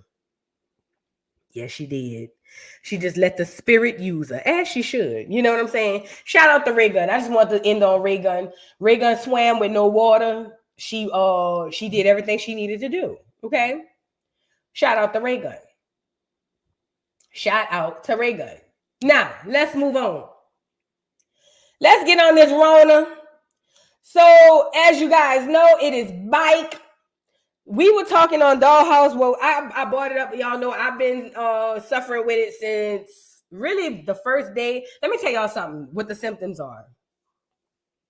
The first day I woke up Thursday morning, my throat was hurting. I sounded like this. I sounded like Natalie. You guys. While I'm over here playing like Natalie, I really was waking up hollering, you guys. But anyways. That was the first thing, right? And I'm just like, oh, Lord, I must have slept with my mouth open because I do snore. So I was like, maybe I slept with my mouth open, which doesn't hardly happen. But neither here nor there. The next night, I was just like, oh, I got a headache, which I never have a headache.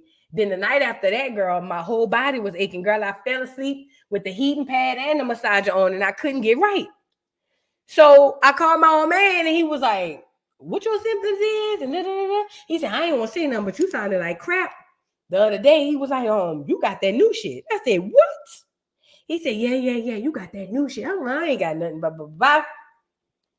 Show us stuff. I took a test that I have around the house, and I was positive. Now, it was never that, because I got it.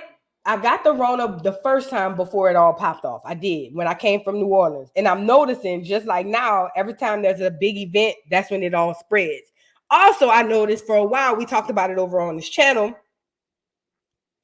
that it was raining around everybody at the same time for like days and days on end, right? And what's happening is we are under biochemical warfare. A lot of y'all don't understand what biochemical warfare is. Biology, meaning people, right? Bio means things that affect the body, right? Chemical, obviously, to be said, you already know what chemical is. So if it's a biochemical, it's a warfare. It's basically something that's designed to attack the body. That is what is happening. That's what was happening in March in 2020. Biochemical warfare is something new to us. It is not the first time it has happened. It has happened with smallpox. It has happened with what's the other one? Them people was getting going over Afghanistan and all of that. Y'all know what I'm talking about with the first strand of flu. It will also happen with that. But what's the other one? Anthrax. That was another biochemical warfare. It was a bunch of all of these so-called epidemics that happened to Zika. I remember the Zika virus. Yup. You know what else was another biochemical warfare? AIDS. Ooh. Swine flu. Yup. Flu. I already said the flu. Yeah, listen. These are all forms. Ebola. That's another one. Yes.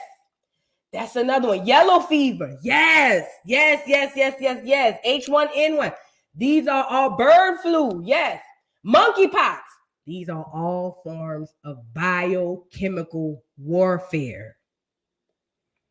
Do you understand what this means? There are scientists all over this earth. It's bigger than just boots to the ground, men jumping out of malaria. Yes.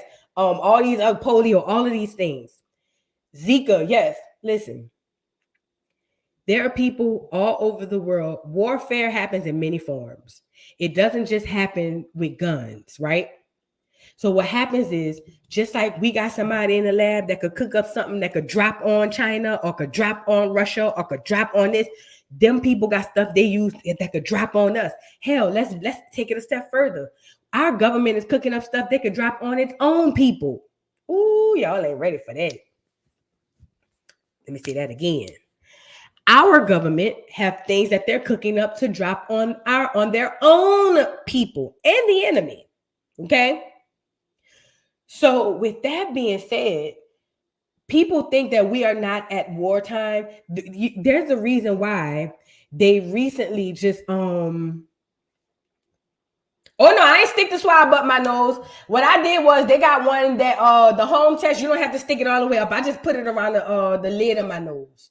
Yeah, I didn't stick that thing up there. And I've never taken an actual test.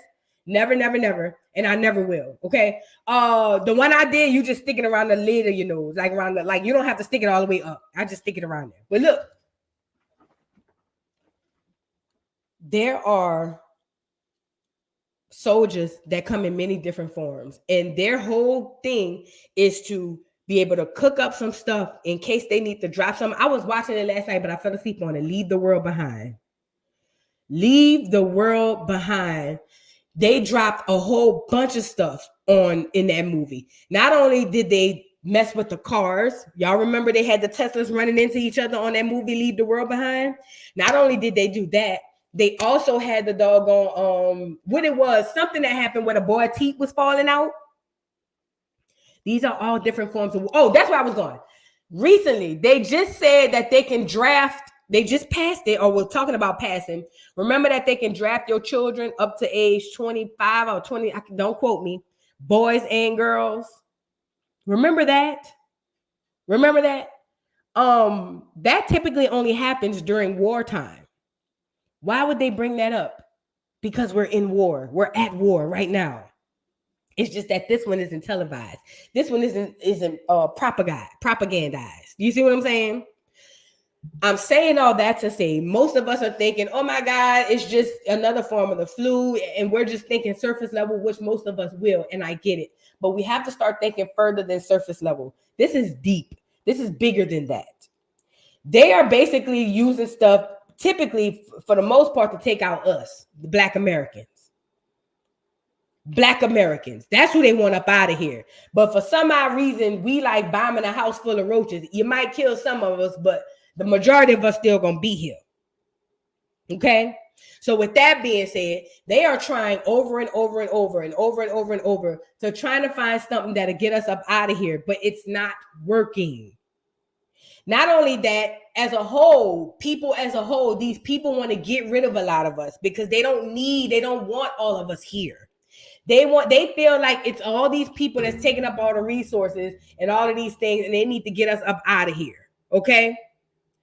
This new strand, because it's the same thing. Listen, the Rona was a strand of the flu. It's all an influenza. All of it is. The influenza came out, I want to say, what, 1910s or 1920s? It unalived a lot of people because it was something brand new. Okay?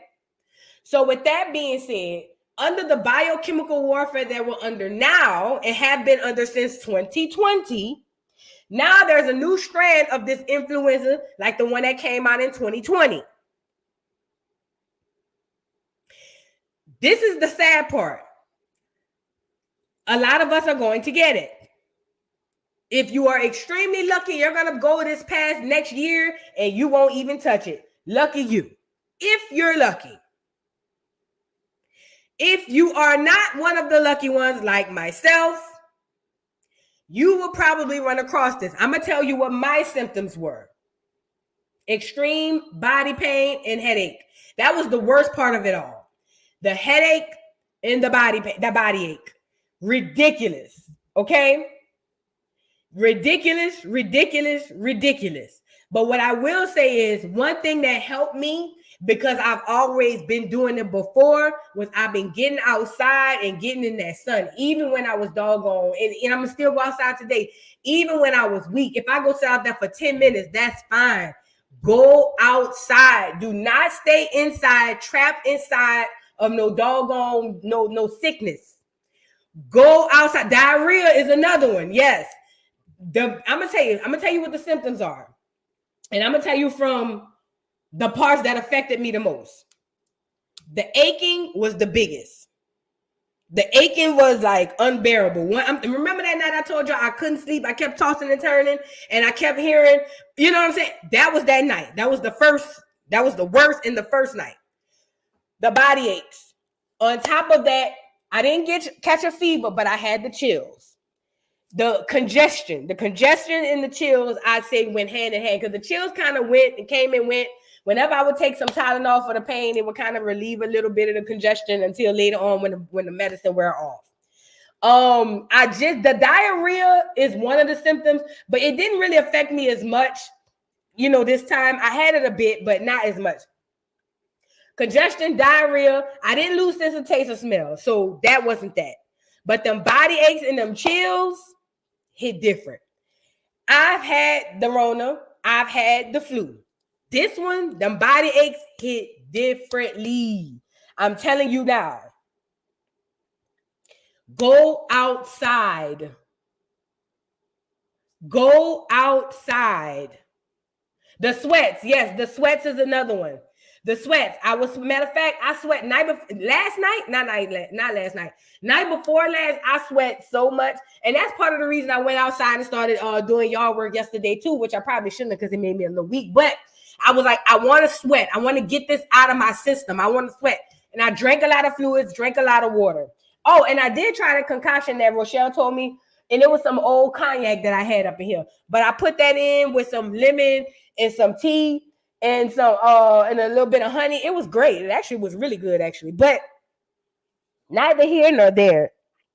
You have to sweat it out. This stuff, one thing about Black Americans, and our Caribbean people, our Black Caribbeans, Black Hispanics in this area, we have a God-given thing that most people don't have. We can sweat. We can sweat. The way that the earth treats us over here and treats our body, it literally repairs us. And people was like, oh, call the doctor, get the pack thing. And I was just like, oh, yeah. But I was like, I'm not really into all of the, that. So what I did was I tried to go about it the natural, more natural ways. Now, Is it? I know a friend of mine who got the packs, and she was like, I took that one day. The next day, I was straight. But I just, for me, if you feel like you want to go get the pack thing, please go get it. But let me tell y'all something. It's coming back. It's just that I'm at the beginning of the road, but it's coming back. Oh, please don't go to a gym or a sauna because you're gonna pass it. Oh God, no. Somebody said, does your gym have a? Don't go to the sauna if you got it. Oh God, if you matter of fact, don't even go if you don't have it, because somebody who have it might have it and go in there. Don't stay out of there. God, Jesus. You want to talk about where it's incubated? Please don't go in there. Please. But it's coming back. It's back. I think the Noah Lyles thing with him announcing that he had it and then posting the test saying he don't, that was kind of like announcement. It's coming back, and it's coming back hard. This one is different from the last one. The last one was more or less make you lethargic. This one is more painful. I'm telling you. This one is more painful. Y'all need to be mindful of that, and y'all need to wash y'all hands. And I wash my hands. So you want to know where I think I got it from? Coming back from Mexico, this girl was sitting next to me, looking like she was tired and through, slept the whole plane ride. And I kept looking at her. She didn't say nothing, blah, blah, blah. I think she could have possibly had it, and maybe she didn't know, or maybe she did and was just trying to come home. I don't know. But I'm saying that to say it's coming back. Take the precaution. I don't think that it's even about washing your hands with this one. I think this one is more in the air than the other ones. Unless you're wearing the N95 mask correctly, meaning you're not wearing it for long periods of time and you're only wearing it for X amount of days, then trashing it, doing another one, all them other masks is bull crap. But it's coming. It's coming. It's coming. My neighbor said her people done had it. They say it's going around. So and I'm not saying it because I had it. I'm talking about to the people, that I've spoken to. My friend who said she had the pack thing, she said that it was the first day of school. She hadn't even been around the kids yet. You know what I'm saying? And it all starts with a sore throat. If you wake up in the morning or if you start having a sore throat, that's what you're at the beginning stages of it. It's coming back. Take care of yourselves. Them churn, going to school with them other churn. God, Lord, have mercy. You can only just pray for the churn because them churn gonna be churn. You know what I'm saying? But it's definitely coming back. And y'all gotta be able to be prepared. Have you some lemons on side. Have your tea already. Have your ginger. Have all your stuff that you need. I've never let them stick that thing up my nose, and I never will. It's just not happening. The home test that I have, you don't have to swab it all the way up your nose. You just swab it around the lid. If you want to get that, go get it. Yes, drink water, wash your hands, all those things. So listen. Let me say this. Because I don't want anybody to mistake what I'm saying. She says, coming back, baby, it never left. They stopped reporting on it like they were during the height of it. I think this is what we need to understand about this. We all know it never left. People never stopped getting the Rona. Like never, ever, ever. Obviously, just like the flu. I said that when the Rona first popped up, it's like the flu. It's gonna be here forever. What happened was once they started this stuff in Ukraine, the propaganda behind it went away. Meaning having everybody scared. Oh my God, you can't come outside. You can't go to the restaurant. You can't blah, blah, blah, blah. That part of it stopped. People stopped dying as much as they did prior to. That's what that's about. So, and then even the ones that were dying, a lot of those were lies. They would say you got hit in a car accident. Oh, he had corona. You know what I'm saying? So the propaganda behind it went away. The virus never went away, but we have developed some sort of an immune system to where most of us won't be unalive. We don't have to run around panic and think we all gonna die. That's the part I'm making. You know what I'm saying? We don't have to run around thinking we all gonna die like they did when they propagandized it the first time. I think they still dying. They just not saying it's the vid. No, listen. These are the facts. I'm not being a conspiracy theorist, but these are the facts. All those numbers they were reporting that died from that shit the first time most of those numbers were false. A lot of those numbers, I ain't gonna say most, a lot of those numbers were false. I'm not saying people didn't die. Obviously they did. But the propaganda behind it died. So I know people who went to the doggone doctor and had a broken arm and they gave them COVID. And they be like, but I didn't even test. You know what I'm saying? The point I'm making is it never went away and it never will. We'll always have it around. We have developed a form of immunity to it, to where we'll get it, but we won't be, it's not like it won't shock the system as much as it did when it first popped off. So just be mindful of that moving forward. Trust and believe if hundreds of thousands of people were dying like they say, you would know about it. Why would they hide that?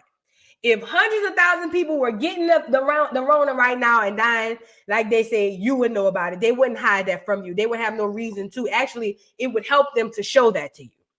This is what I'm saying. The propaganda behind it subsided. All I'm telling y'all is on a regular level is be mindful and be careful, because them children going to school. Look, that's another coincidence. Right when them kids going back to school, them children going to school, unfortunately, a lot of the kids gonna come home with it, or they gonna get it. It just is what it is. The kids probably have the best chance of anybody to deal with this thing. But be mindful of your surroundings. Pay attention. Do whatever you feel you need to do to protect you and your kids and yourself and your family. But ultimately, it's back. It's back. It's back. It's back. Yep, flu season is in October. That's a whole other thing. And it's an election year. It is an election year. Take that information and do with it as you please. Here come the Olympics. One of the biggest athletes, if not the biggest athlete of all time, or not of all time, of this year, Noah Lyles comes up and say he have it. The next thing you know, no, I don't. He at the club. It gave to me announcement. That's what it gave to me. Okay? So do whatever it is you need to do, however you need to protect yourself, however you need to treat yourself. It's back. Here we go again. It's not going to be as crazy as it was before, but it is back. Take care of yourself, okay? I'm so glad I'm starting to feel better for real, because the last few days was horrific as far as pain, but other than that, it was just like having the flu or whatever the case may be. But make sure y'all take care of yourself. Make sure them children, when they come home, they wipe them down or whatever, especially them little babies. Wipe them down, wash their little hands or whatever. Because, girl, whew, I couldn't imagine. I couldn't imagine. Shout out to y'all with the babies, though. Protect the babies, man. With that being said, speaking of the babies, let's move into protecting the babies. A lot of us don't realize that with this situation we have right now with the vid and with the election coming up, like I said, we are people, Black Americans, we are people who don't realize things until it's too late. And by that time, it's too late. And with that being said, we end up with the short end of the stick. We are living in a world today where basically we have completely forsaken our children. We've completely forsaken our children for entertainment or for our phase. We live in a worshiping, idol worshiping environment, and it has literally caused us to forget our children. When Meg Thee Stallion got up there and did the body yaddy yaddy, talking about women, if you want to protect your rights, body yaddy yaddy, and then she twerked for Camilla Scamilla, and then everybody was like, oh my God, I love Meg. Meg is so great. Meg was literally talking about having the right to get rid of our babies. We are the only people who have, we are the only people who are promoted to get rid of our babies. Do y'all realize that? We are the only people who are promoted to get rid of our babies. Everybody else have fertility banks. We have Planned Parenthood. Now, Planned Parenthood isn't all bad, obviously, because if it was all bad, then hell, nobody would want it. So yes, you can go get birth control. Yes, you can go get all these things. But at the end of the day, it was made and created by Margaret Singer, who was basically a dog.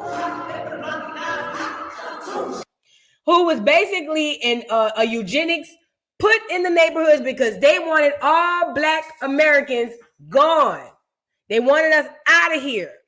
She did not put anything in there for us to thrive and be okay.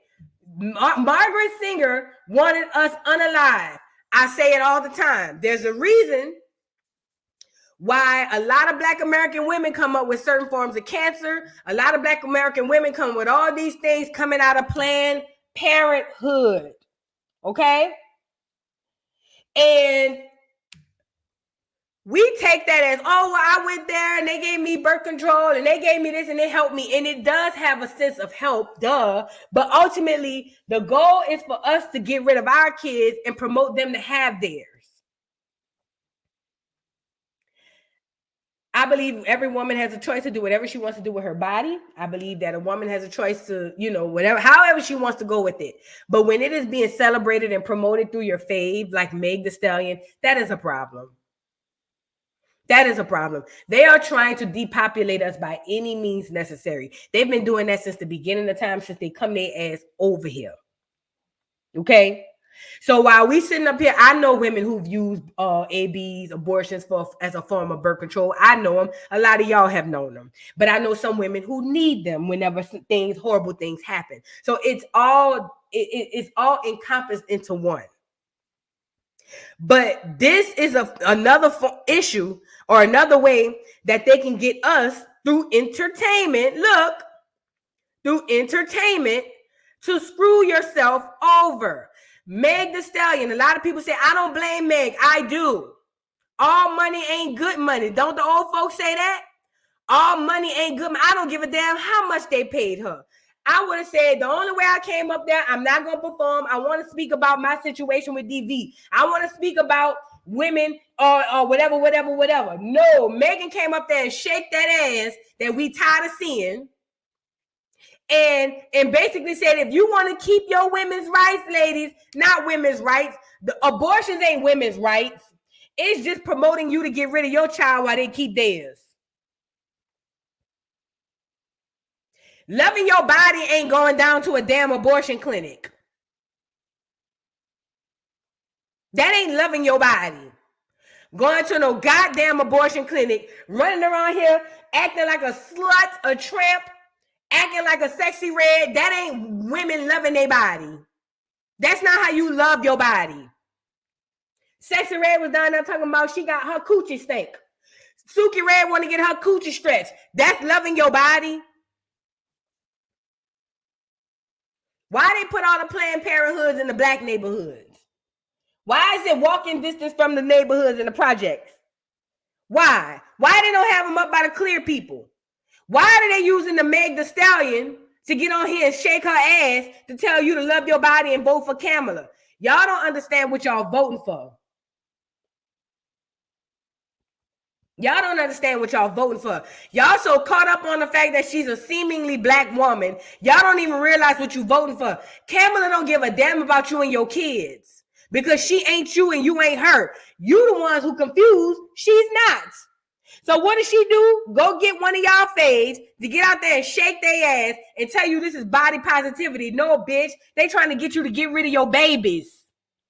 That no wonder. And look, all the people coming over the border, all the illegal immigrants, or as somebody call them, migrants, they all promoted to have their babies, and you promoted to get rid of yours. Think about it. They tell the immigrants to have their babies and tell you to get rid of yours.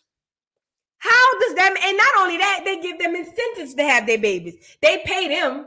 They don't even pay you to get rid of yours, stupid.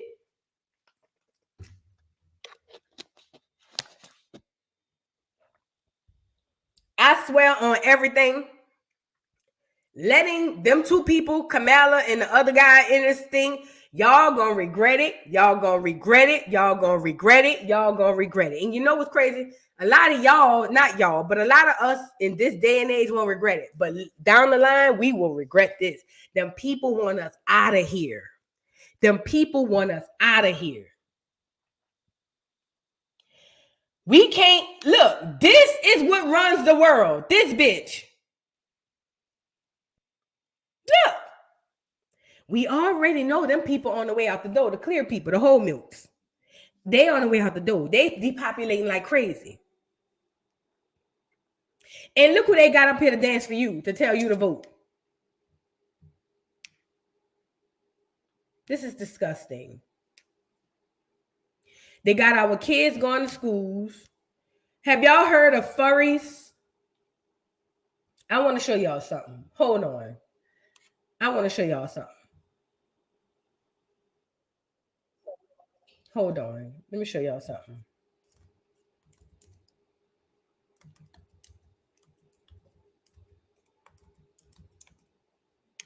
Let me show y'all something right quick. Because y'all really, let me show y'all something.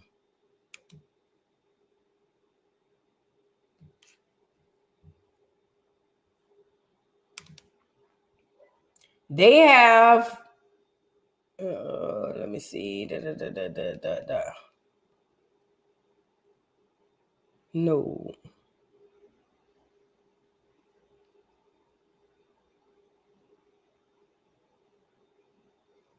Hold on. I want to show y'all something really quickly.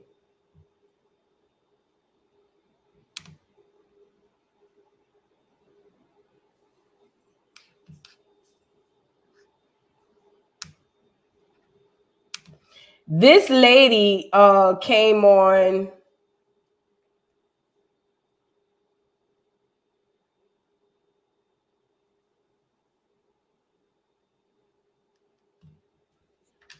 Let me see if I can find it in my history on my phone.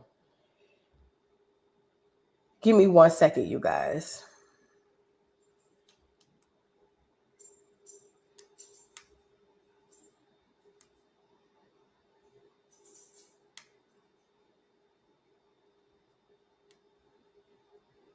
Y'all like the video while we're waiting. Please like the video. Please like the video. Please like the video. I want to show you guys something really quickly. Nope, not that one.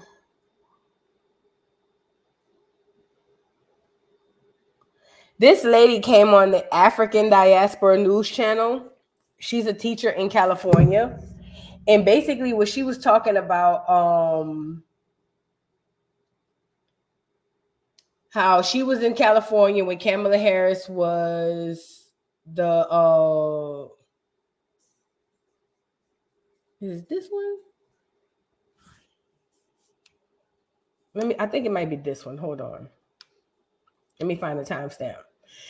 But she was there talking about how Kamala Harris was with the probation situation in California. And I think at one point she's going to talk about, this can't be the same lady. Hold on. To keep it safe, according to what Kamala wanted y'all to do. Well, you know, okay, so here's another thing is that one of the things is if somebody had a fight or something went on, they wanted us to cite the kid in the court. So, you know, Let me set this up. This is the probation officer or the probate person in schools. She was talking about, remember Kamala was talking about how she would find the mothers and threaten to put the parents in jail if the kids had issues in school. This lady's talking about that. Y'all check this out. Coming up, if you had a problem with a kid, you know, if they hit you, you hit them back. Okay, well, we'll deal with that. Or the parents had a meeting, you know, but it was about, hey, you know, write these citations into the juvenile traffic court. And what that did was that created a paper trail. So when that child got in trouble later on, they could go back to the juvenile traffic court and say, well, hey, this kid had problems back in elementary or junior high. And so the other thing about that was they had us writing these truancy citations under an ed code, which is 48260, if I can remember right, 48260, where they had us writing like $500 citations to the parents of a child if they missed a certain amount of school.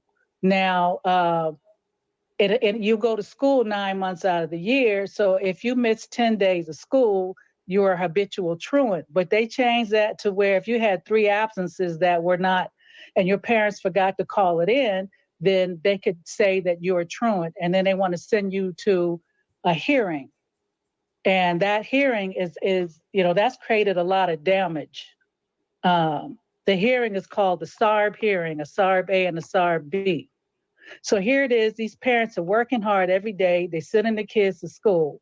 Maybe the kid ditched class, or maybe I saw where some children had medical issues, and the parents are waiting for the school to create some type of independent study so the child wouldn't get behind.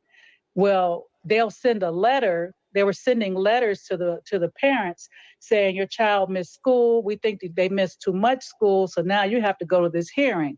You don't even understand as a parent, what is this about? You go to the hearing, and there's a district attorney, child and family services, a probation officer, and a school principal or a school representative, and sometimes somebody else. And you're coming in a room, and it's like court. There's 5 people sitting at a table looking at you, wanting to know why your child's not in school. And sometimes they'll send a letter to the home, and if the parent doesn't get the letter, they don't know that there's a hearing. So when maybe the parent can't get off work. A lot of these parents they had to work 2 jobs just to make it. And the parent gets off work, sees, oh, I missed the hearing. Well, guess what? You didn't show up. So they send an officer to your house, write you a citation for $500. You got to go. The kid doesn't go to court. The parent's going to court. Let me say this too. We all been in school. I remember I used to cut my 5th period class. I can't remember what class it was, but I cut this class habitually. I was like, I hate this class. I don't need it. I used to cut this class like crazy. What if I would cut this class and they find my mama and try to put my mama in jail because I cut the class? Because listen, absent don't have to necessarily mean absent for the whole day. Meaning if your child has a class that they haven't been in 3 times, that's a $500 fine. Listen, and you got to go to court. 3 absences, 3 unexcused absences. And plus, a lot of parents, especially single moms, are working. They can't take off. Not McDonald's, but regular jobs not letting you take off to go to court with your child. They need you down at the job. Too many of those absences, you're going to lose your job. We've all cut classes. So you mean to tell me in California, because it's only in California now, keyword now, because it's going all over. You mean to tell me that they could charge the parent, $500 if your child cut a class without you calling in saying that they cut the class and send them to court? It's a look. Mm-hmm. So the parent goes to court, and if you have 3 children, and I saw this a lot. If you had 3 children, and maybe one of them was sick and the other 2 caught it, and you're working and you're trying to take care of the kids and you just didn't have time to call in, that's $500 per child. In one instance, that's child? Per child. If you have 3 kids and all 3 of those kids missed those days, that's $1,500. That's what was going on back then. And from my understanding, it's still going on. But back then, I can tell you honestly, because I was a part of this, not understanding what it was in the beginning. But $500 per child, and if you get cited, let's say 3 times they cite you, you're looking at a county lid, which is 1 year misdemeanor in the county jail for the parent. You get that? The county lid. 1 year misdemeanor in jail for the parent.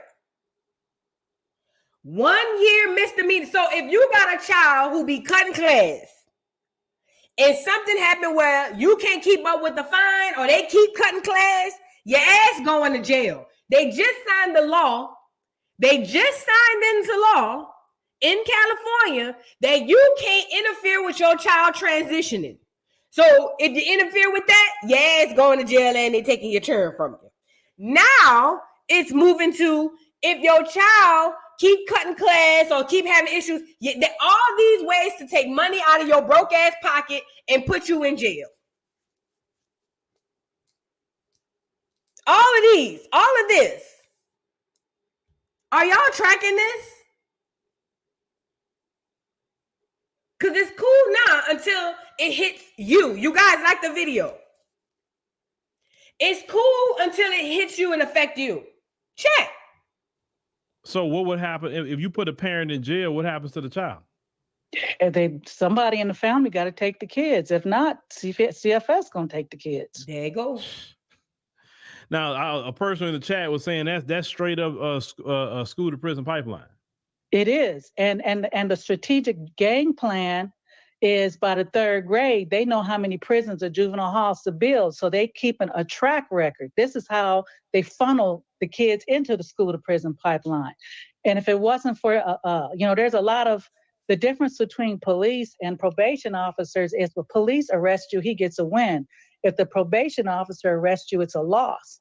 And so there are a lot of us, that look like us from, highly melanated, who got. That is not true, Mihi. That is false. That is not true. Actually, the lady even said cutting class too, but that's not true.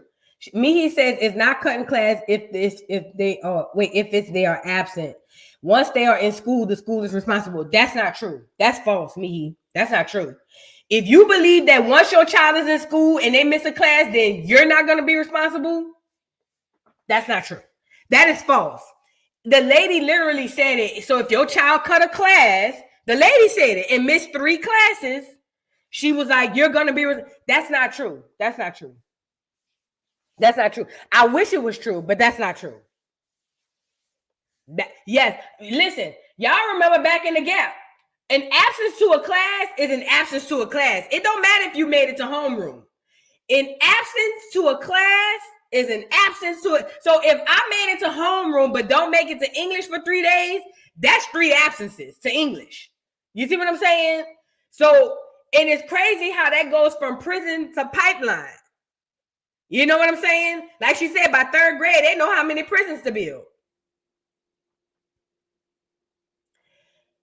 We've all cut class in the past. I know I did. I used to cut my 5th period like crazy because it was just, I can't remember what class it was. I used to be like, screw it. They are fining and putting us in jail if our children are not going to school, not going to classes. It only happened in certain places now, but it will be all around. Remember, schools get their funding once federal law says you got to do X, Y, and Z. Nope, Kamala is not a mom. She's not a mom, so she don't know now. She ain't never pushed no churn out. Out in the way of that and say, hey, this ain't right. So then there's the kickback where the departments are like, you're going to do this. And we're like, no, we're not, because these are our own kids. These are kids in our community.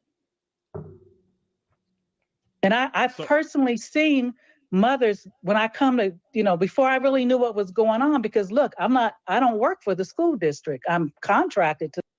Whoa! Yeah. My bad. And they break down and say, I already got a couple of these. I can't pay this. I can't keep food on the table. And you got kids going to different schools. So what happens when all your kids, let's say I had one, well, this is actually true. I had some kids, they missed 2 weeks because of lice. The parent got cited in there, had to go to court several times. Thank God the judge knew it wasn't right. The judge knew, he didn't throw it out, but he let her make payments. Wow. But you're talking about $3,500. What? Wow. So these must be clear kids. Missed 2 weeks of school because of lice. And the judge let her make payments. Bitch, you can't make this up. $3,500, make payments? Oh, you got to know this. Miss one of them payments and see what happened. You're going to jail. Yeah, Brianna, she was still fined. The judge didn't give her the book, but he let her make payments. Hey, she said payments for what? If your children miss school, right? This is under Kamala. She started this. If your children miss school, There's a $500 fine. After a certain amount of time, that 5 turned to 1,000, then to 1,500, and so on and so forth. The lady had kids who missed school for 2 weeks and owed $3,500. The judge let her make payments. And these are regular working class people. Working class people. A lot of these people are single parents. Some of them don't have cars. I mean, it depends on where you are. There are people that live in more rural or desert areas. There's not much transportation. And if the kids miss the school bus, they have no way to get the kids to school. So instead of saying, okay, let's come up with another way to help this community, it's no, cite them in the court. Next, mom or dad is standing tall in front of a judge. And, it's a year in jail. Now back then, it wasn't, the jails weren't as crowded. So you might do that year. You would do at least 6 months. This is very interesting. Thank you for saying this, Daisy. If your kids missed indoctrination, they fine you for it. When they first started going around in the early 1900s, especially in the 50s and the 60s, trying to get people to sign their kids up for Head Start, they put this stuff out there as if, hey, we want your children to be educated so it can be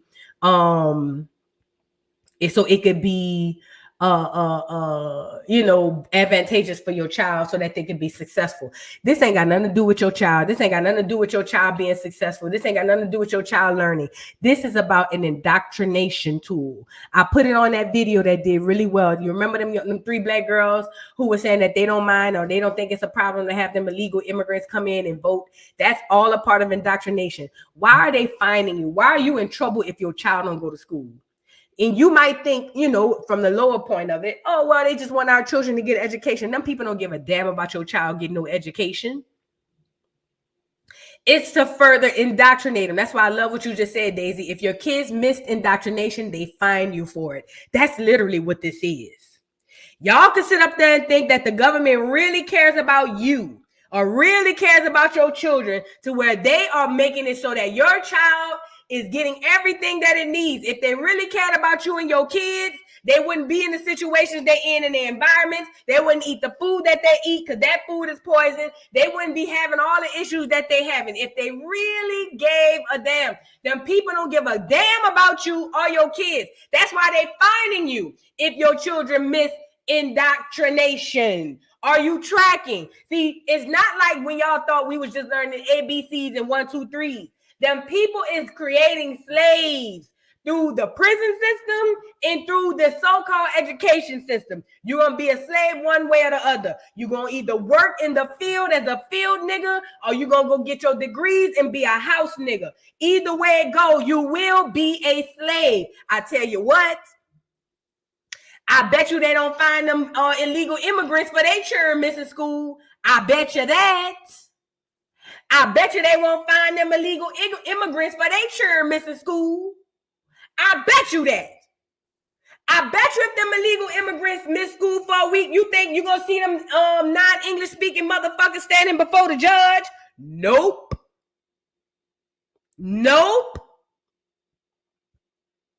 But you, the citizen, the only true citizen of this real country, is sitting up there having to go down to the schoolhouse because God forbid something happened and your child couldn't get to school the last day or so, and now you find $500 to go down there to pay these folks. You ain't got $500. Hell, groceries $500 for 3 days.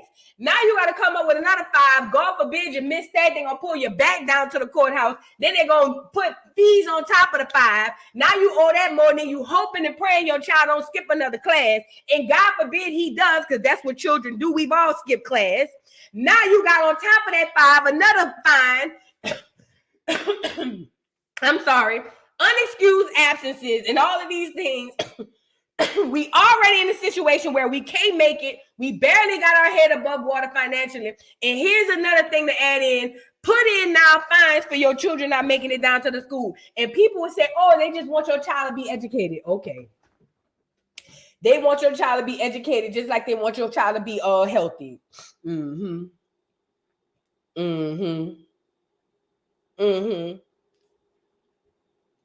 And this is another thing. He says they don't penalize you for excused absences, right? And you're right. They don't. But I went to school. We all went to school. The only time you can have an excused absence is with a doctor's note. So you're right. So with that being said, if I'm not at an actual doctor, anything other than that is an inexcused or unexcused absence. That means I'm getting fined. So that means no other life event could happen other than me being sick. That's what we saying.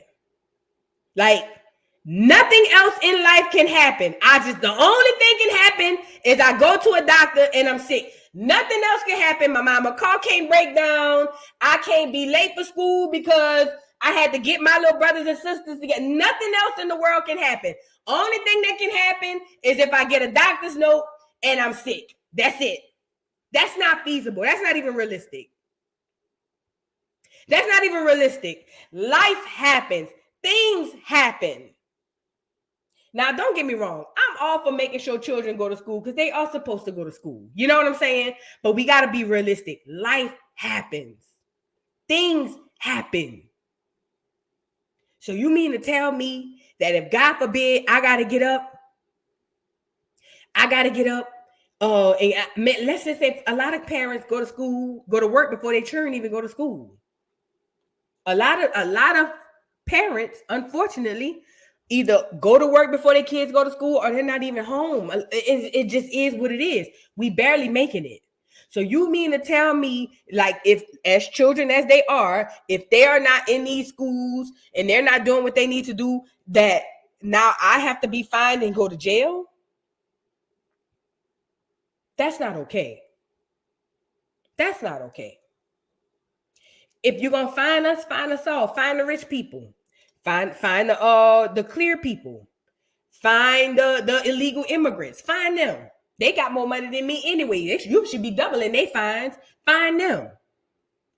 It's not about, listen to me, it's not about excused absences versus unexcused absences, because a school can sit up here and say 3 doctor's notes is too many. After 3 doctor's notes, it's not excused no more. Then what? Think about it. You can go to a school and they can say, all right, you can only have per year 4 doctor's notes. Anything after 4, no more excused absence is unexcused. What if you have a sickly child? Then what? So now, if your child is unexcused because they've exceeded the 4 doctor's notes, so now that's on you. Pay the fine, right? The point is, it's all set up to make you to screw you over. This is what, see, y'all, the democracy that we thought we had, first of all, we never had. But y'all don't understand where we're going. Y'all really don't understand where we're headed. You really don't. Like, Black people gotta see fat meat as greasy. Somebody gotta bat us across the mouth with the fat meat for us. I don't really quite understand it, but you know what I mean? And it's just like, oh, somebody says in Texas too. Wow, I didn't know that. But this is the thing though. Life happens. Life happens. And listen, getting the IEP is a horrible thing because you put your child on the IEP, girl, do you know that follows you for the rest of your life?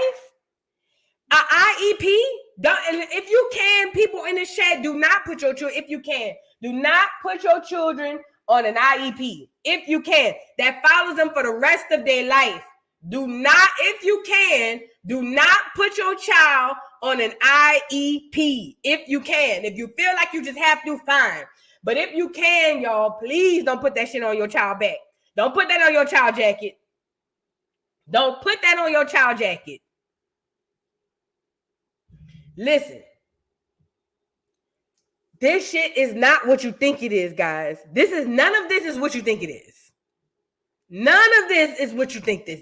None of it. It's all presented one way, but it has a whole different meaning on the flip side. I want to play a little bit more of what this lady was saying, because this lady had me baffled. Wow. So let me ask you a question. What's the worst case you seen while you were there underneath Kamala Harris's tenure as Attorney General? Uh-oh. What happened? I'm here. Okay, go ahead. I'm here. Go ahead. This family, they had several kids, single father. The mother did show up, but he was ill. You know, he was fighting an illness in and out the hospital. The older children were trying to help, you know, cook and take care of the younger children, get them to school and stuff. And they hauled him in there, and they didn't want to hear nothing he had to say. The sights were everything, because if the kids aren't sitting in the chairs, they lose money, and that's all it was about, was the money. They didn't offer that man any help. They gave that man such a high bill. They had cited him so much, and he came and he was sick, and you could see he was sick. And he said, I'm trying, I just need some help. And there was no mercy. There was no mercy. So you're talking about almost $10,000. Oh, God. $10,000, and the man was sick. He was sick. He was frail. You could see he was sick. He had been in and out the hospital, and he was pretty much a single parent. He had to rely on the older kids to help. And it was a rural area, so it was not like they could get on the bus. You know, he got like 6 kids. And so, you know, what they do is once they send you that, once they sent you that letter that she was so proud of, and you did show up to a hearing, they put you on a contract. And if you violated that contract one time, you got cited. So either way it goes, if you're going to get cited. So if the kid missed one day of school, it is impossible for a kid to have perfect attendance all year if there's an issue in the home that just needs a little help. Right. And so, they get cited for making that one mistake. And then the other part of it is some of the parents just said, this is too much. I'm leaving. I'm moving. Well, guess what? That followed them. Ooh. So they get to a new school looking for a new start, and here it is in their cume. It followed them. So they basically would have to leave the state of California to get away from that at that time. They would have, pretty much. Because if you went to another district, that cume would follow you. They would know what that was. And let's say you got to the new school and maybe you didn't have your school closed yet, or for whatever reason. I'm not making excuses for anybody, but you get to the new school and you're getting cited at the new school. You just got there, and you're getting cited there for the same thing. That's and Kamala's the one. Let me say this. Alexa J said, so y'all voting for Trump. I just want to know, as Black women, why? What is in his policy is best for you? I'm just curious. Alexa Joy, let me ask you a question. Are you hearing what we're talking about? How can you disregard them finding parents, the indoctrination of children, everything that we're talking about, to worry about who, if we vote for Trump? Fuck Trump. Fuck Trump. Are you not hearing what's happening right now? Are we not like, I just because it's not, and I don't mean to call you out like that. I'm just trying to see something. We are discussing something extremely messed up that's happening to us, to our children, right?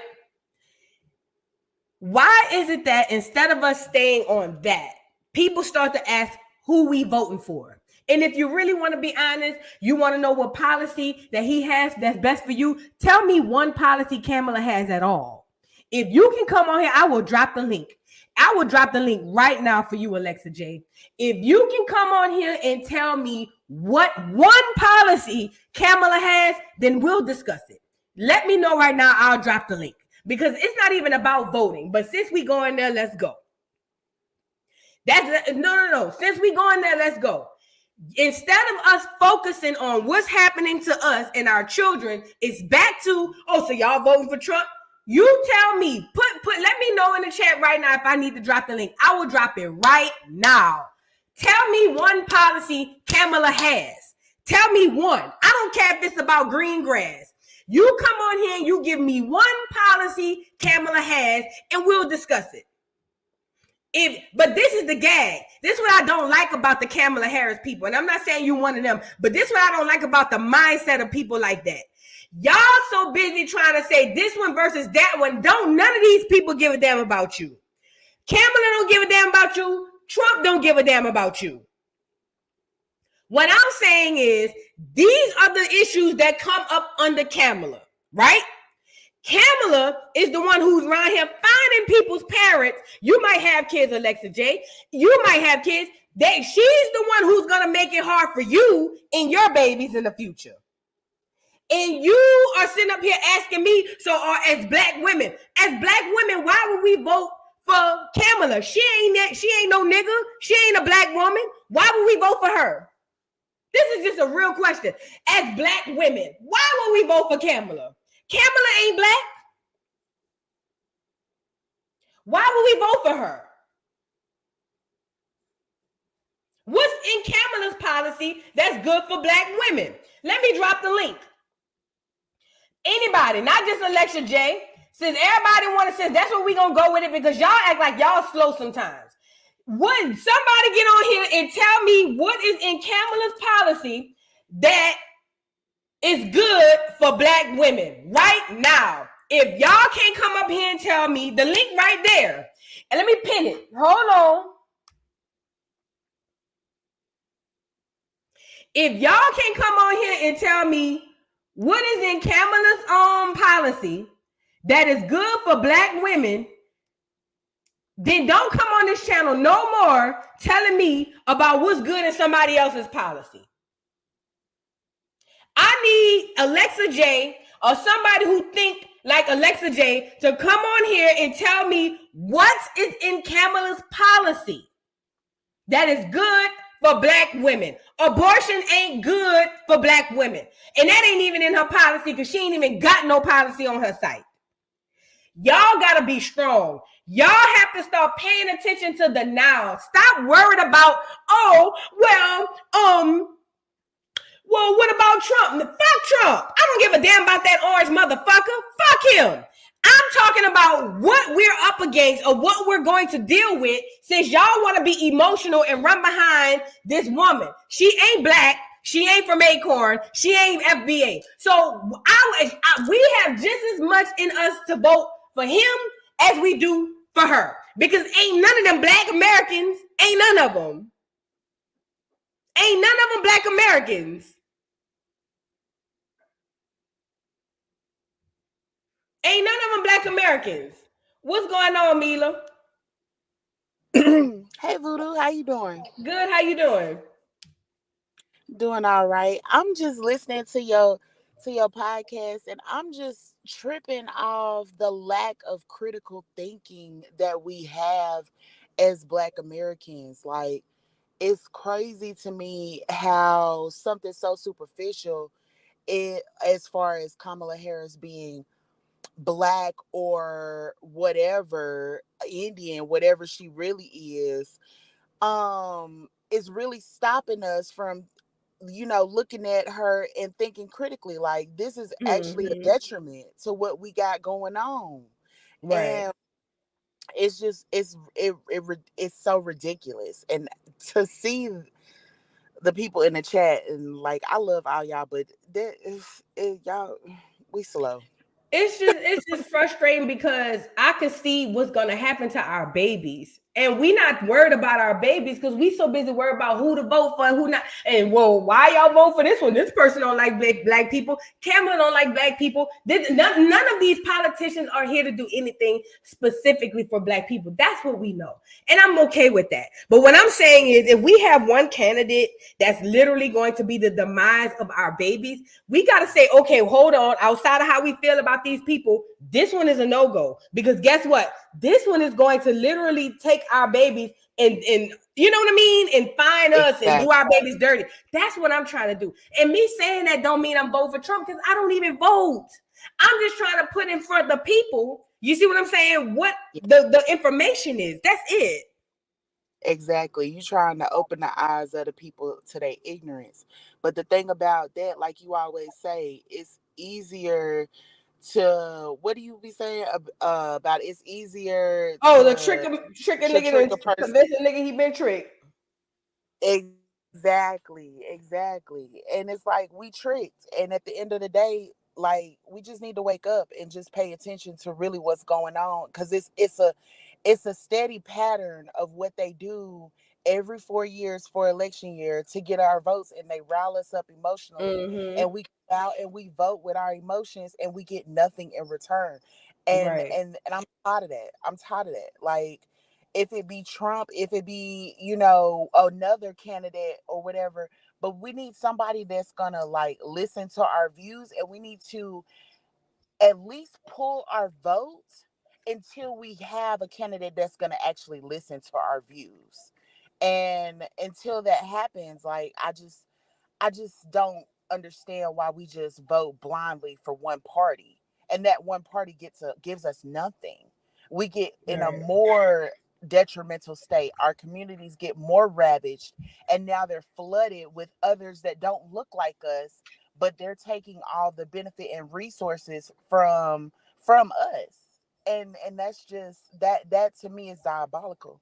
It's diabolical, and it's nasty work, and we do it to ourselves because of lack of information and the lack of being open to hearing other views that kind of contradict what you've been taught.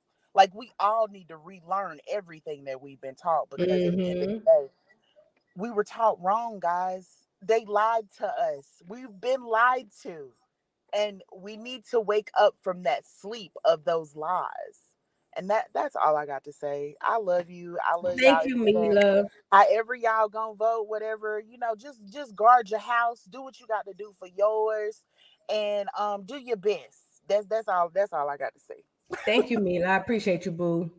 No problem. Love y'all. Bye. All right, love you. Bye. Y'all, only thing I'm trying to get y'all to do, bruh, is think about what's in front of you. Think about the kids. It's bigger than who you gonna vote for, right? Or vote for this one, vote versus vote for that one. Vote for whoever's not gonna take your kids and do them dirty. Vote for whoever's not going to screw over your kid. That's who you vote for. Is the way I'm going. But just because I'm bringing out what Kamala doing don't mean I'm saying, hey, y'all, go run down there and vote for Trump. You ain't never heard me say that. Only thing I'm saying is this lady is not good. You could see.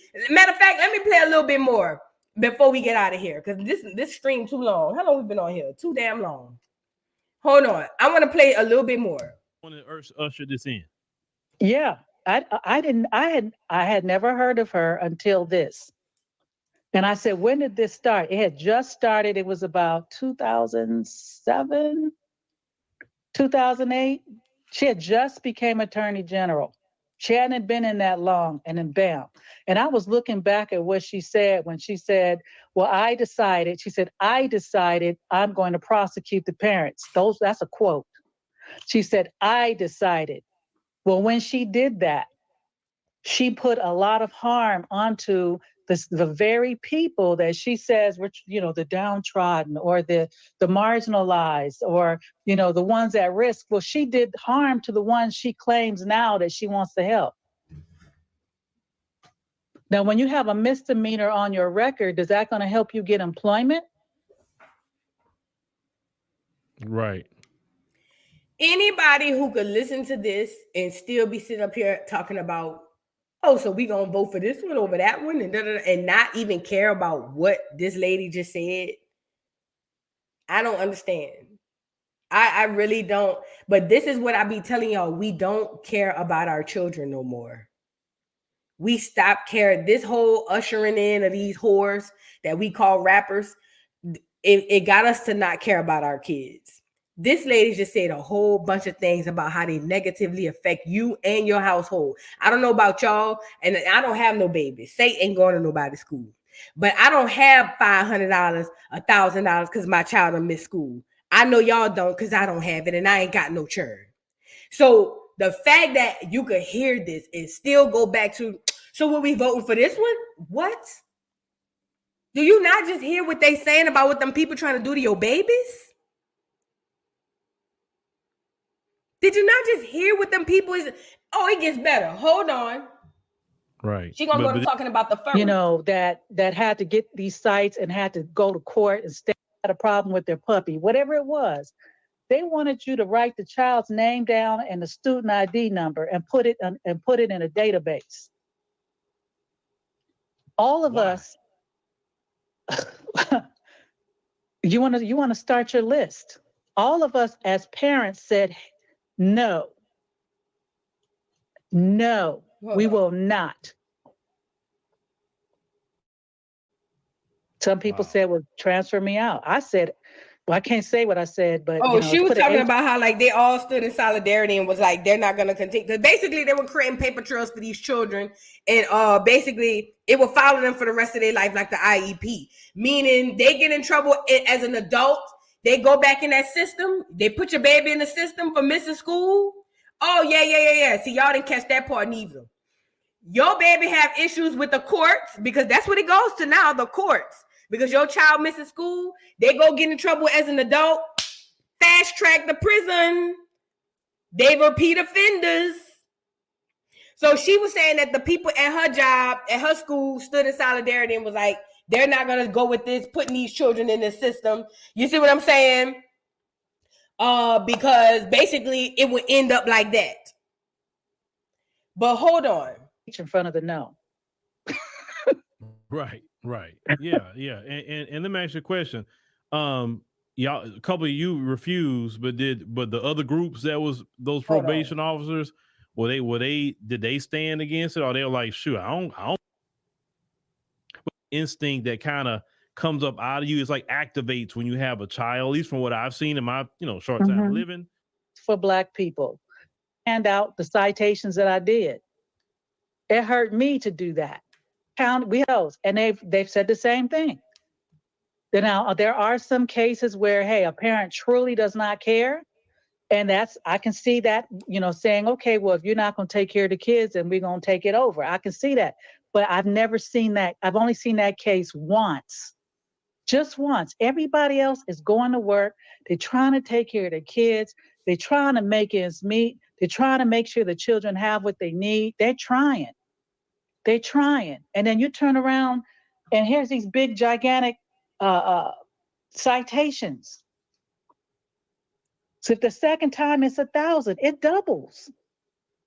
Oh, so they give you a second one, it goes to $1,000, and if they get the citation threes when it's jail time, or it triples? It's triple, and after triple, then next thing you know, you may be going before the judge. He may lock you up, or he may let it keep going, and to the point where, okay, I am going to lock you up. You at $10,000 now. $30,000 now. You just keep on and keep on and keep on. Then there ain't gonna be no year. Then it's gonna be on top of that. You're gonna have child neglect charges and all kind of other charges. You catch that? Did you catch that? The fines double. It go from 500 to 1,000, then to 1,500. You get it? It doubles. And that lady said, "Then your ass go where? To jail." Let me let her run it back again. Y'all think shit sweet. The same thing. Now, there are some cases where, hey, a parent truly does not care. And I can see that, saying, okay, well, if you're not going to take care of the kids, then we're going to take it over. I can see that. But I've never seen that. I've only seen that case once. Just once. Everybody else is going to work. They're trying to take care of their kids. They're trying to make ends meet. They're trying to make sure the children have what they need. They're trying. And then you turn around and here's these big, gigantic citations. So if the second time it's 1,000, it doubles. Oh, so they give you a second one, it goes to $1,000, and if they get the citation threes when it's jail time, or it triples? It's triple, and after triple, then next thing you know, you may be going before the judge. He may lock you up, or he may let it keep going, and to the point where, okay, I am going to lock you up. You at $10,000 now. $30,000 now. You just keep on and keep on and keep on. Then there ain't gonna be no year. Then it's gonna be on top of that. You're gonna have child neglect charges and all kind of other charges. Not only are you going to jail, child neglect and other charges. Now you is in trouble. Now you are in trouble. This is all under Kamala. Now you're in trouble.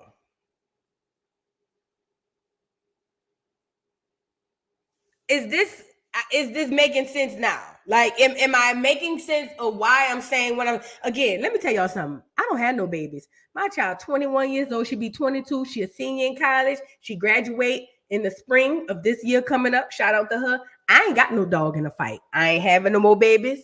Hell, my cycle on right now as we speak, TMI, but I got to stay that point. I ain't having no more babies. I don't have nothing to gain out of this.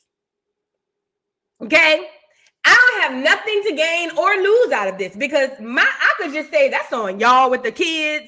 I ain't got nothing to do with it. You know what I'm saying? I could be like, girl, that's between y'all and y'all churn and y'all schools and whatever. I really could take that type of approach, but I understand community. And community means that you empathize and sympathize with people inside of your community. You see what I'm saying? When it benefits the community. You say, hey, I know this information. Let me spread this information so that my people won't go down this hole. So that my people can see, hey, girl, this is not it.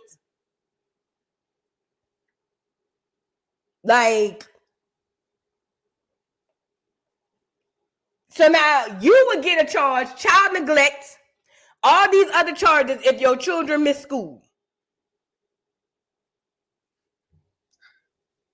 So, you get one and you got to pay that. And then the child misses school and you don't know it. Maybe they missed one day. Oh, the law also says that if you're 30 minutes late 3 times in a year. You heard that? You heard that? The law also says if you're 30 minutes late 3 times in a year. Girl, I work at a job and I got a call and I've been 30 minutes late more than 3 times to my job. Put a 1 in the chat this year if you've been 30 minutes late more than 3 times to your job in a year. Put a 1 in the chat if a year goes by down at your job and you've been 30 minutes late more than 3 times. Or put a 2 in the chat if you have perfect attendance. Because I know me. I'm grown with a job and a car. And I done been 30 minutes late more than 3 times within the year to my job. I'm not talking about the schoolhouse, to my job. So you mean to tell me that if I'm 30 minutes late more than 3 times within a year, that I should be fined and have a charge put on me? Come on now. And we adults. You talking about churn?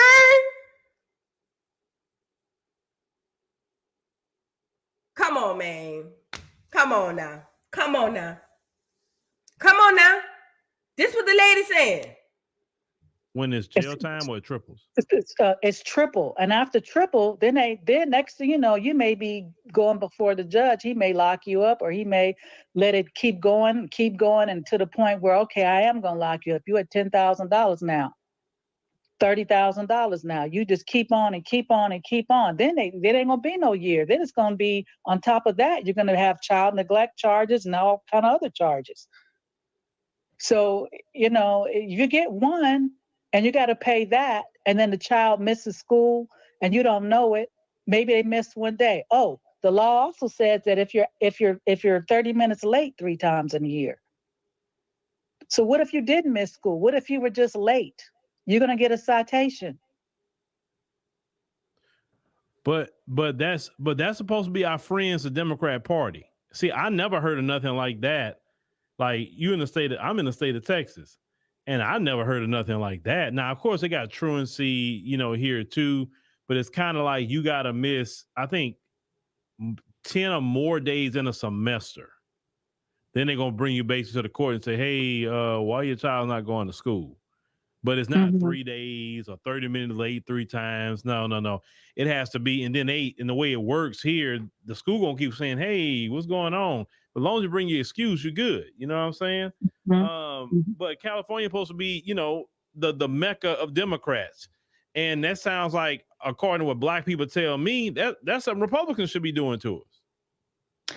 Well, that's what they did, when they built all the private prisons and really and honestly, if you really sit back and think about California, we have really, I mean, I'm born and raised here. I remember, you know, when there were so many of us, I remember there was pride, there were jobs, I remember programs, I remember a lot of things. But now it's like we're getting pushed out.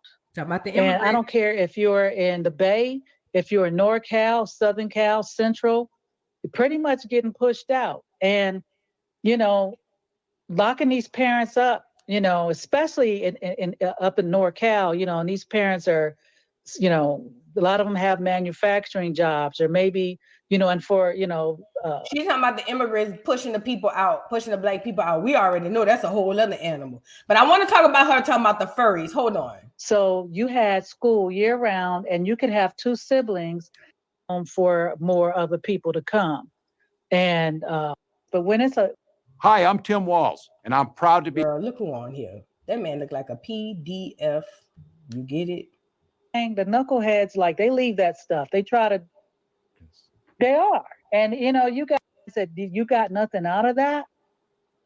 And Margaret Sanger, if they've never heard of her, she's a person that created Planned Parenthood. In order for her to get to the Black community, because this was the target, she said, we have to go to the church, to the pastor. Sure did. And then the Black community will buy this. We talked about it. And I got into a huge argument with somebody about that because they were offended that I had mentioned it. And I said, it's the truth.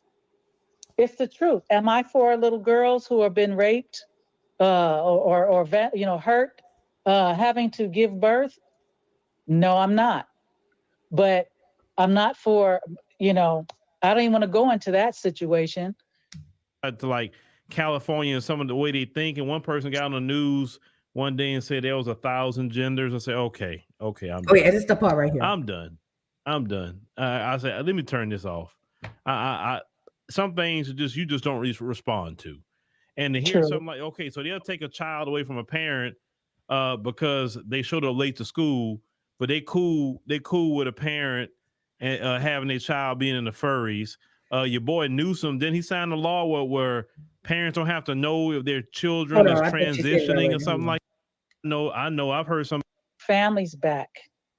We need, and you know, if the schools are not going to educate our children, I mean, they have, look, I got to say it, Bill.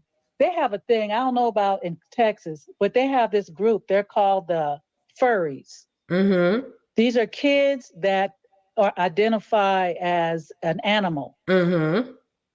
And they have, what do you call them? Kitty litter boxes in the bathrooms. Do y'all have that out there? No. I ain't heard nothing like that in the great state of Texas. No. They got that here.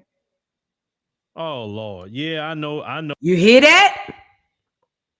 Somebody said the furries was supposed to be for the adults. I don't know nothing about no goddamn furries. But I do know in Georgia, the white boy that worked with me said his wife is a school teacher and she teach first grade. And when they come in, they give them a chart and tell them what they identify as.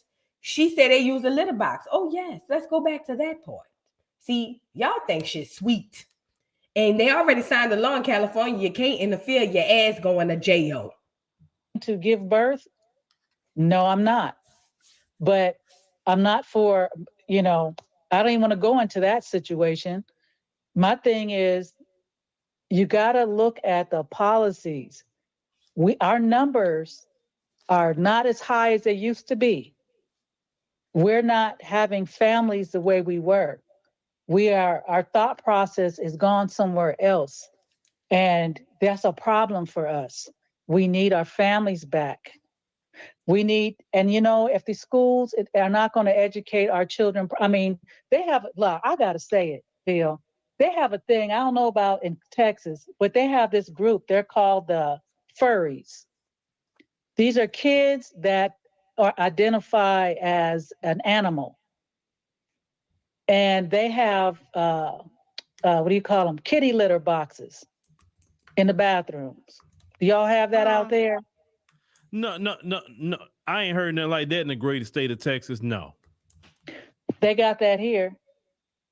Oh Lord. Yeah, I know. I've heard somebody, I think, because you know, now Harris County, Harris County is one of them counties that's similar to like California and some of the way they think. And one person got on the news one day and said there was 1,000 genders. I said, okay, I'm done.